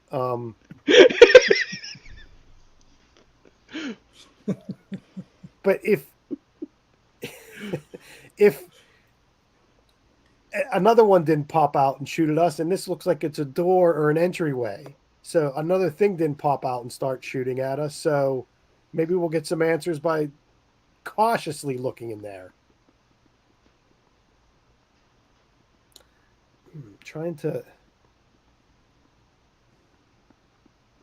I mean, Smokey will walk towards the opening, right? He wants Zuchy to stop. I'm just trying to see how he would, get that across to him, saying maybe we tripped something, maybe it was a mistake. But yeah, if something wanted us dead, I would have expected more stuff to come out to make us dead, and it doesn't look like it. It looks like it's more inviting. They did try to shoot us, Mr. Smokey. So the three of you two have short range comms. So Zuchy kind of started to book it. Huxley and Smokey stood still. So as you're running, like, Zuchy can actually hear like their signal like breaking up as they talk. So it starts to get like staticky, and you begin to hear like every other word from them. Zuchy looks back and he sees that they're not going anywhere. Then he stops and he turns off his mic. And even though people could probably hear him, he goes, "Fuck!" And then he turns back and he goes back. He's getting up. Go ahead. Oh, I was just gonna say, I think Huxley's pulled the pistol out again. Like, again, he's not super confident, but like, if someone's gonna come out and try to kill us, like, I don't want to be killed. So like, he like loosely kind of has it at his side, and he's like waiting for instruction. So Smokey will see, he'll turn and he'll, put a hand up to stop Huxley going forward. Just wait right here, and then he'll see that maybe he did hear Zuchy scream fuck. But if he sees Zuchy come back towards us, I'll say to Huxley, "Stay here a minute. I'll go look." And he'll have his flamer out, and he will kind of go over to where this opening is and Well, that's a Kinda look. callback. I know I wrote down flamer. I don't know if that's what it's called, but that's what I put on my sheet. I'll have to go look and see what it's really called, Jesse. That is perfect. Yeah, so he'll kind of walk. Am I still hacked? If I look at my display, is it still hacked? No, you get a clear. And as you look over, you see kind of this ramp down. Looks like a pretty, pretty easy ramp. It's not anything too steep. And the lights go for probably about 20 or so meters. And then seem to spread out.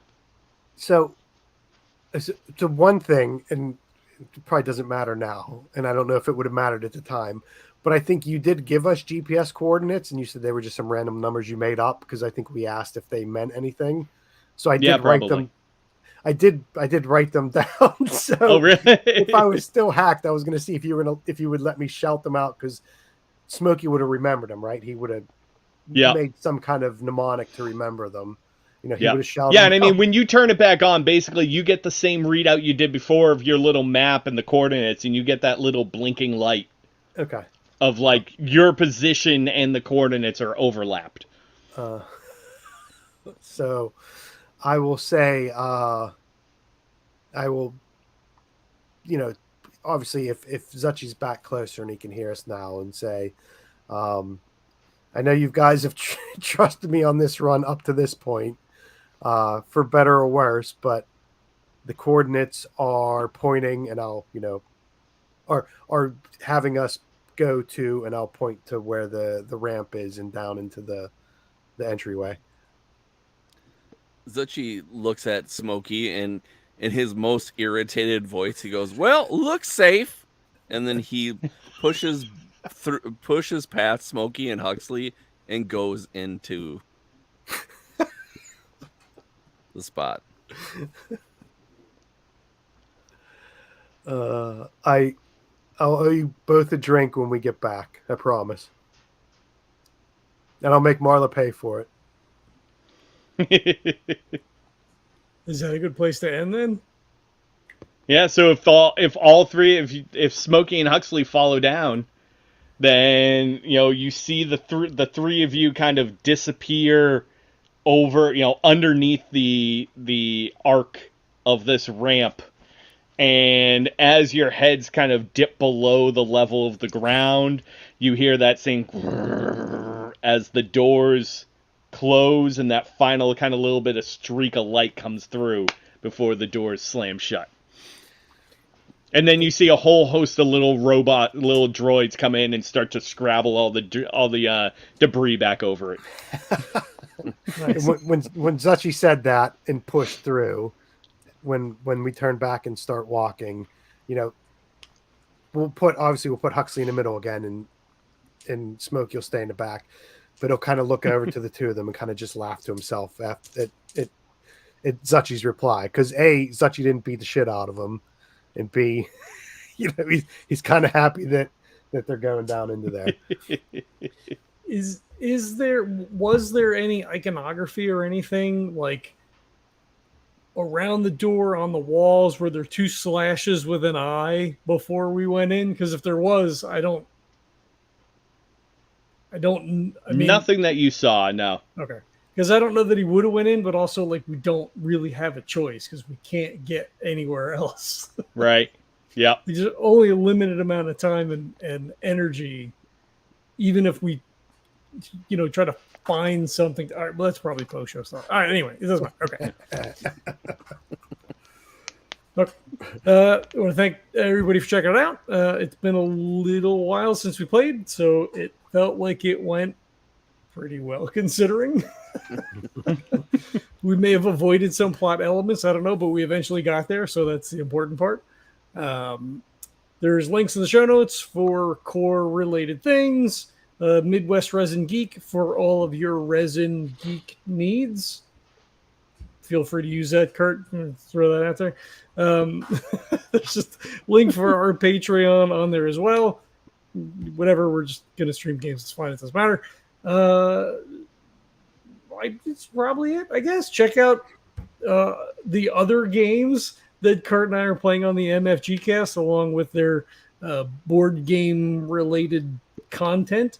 They just did an episode about Castles of Burgundy, which Kurt and Tracy introduced me to and then bought for me, which is an awesome game, and they're awesome for doing that, and it's been a lot of fun.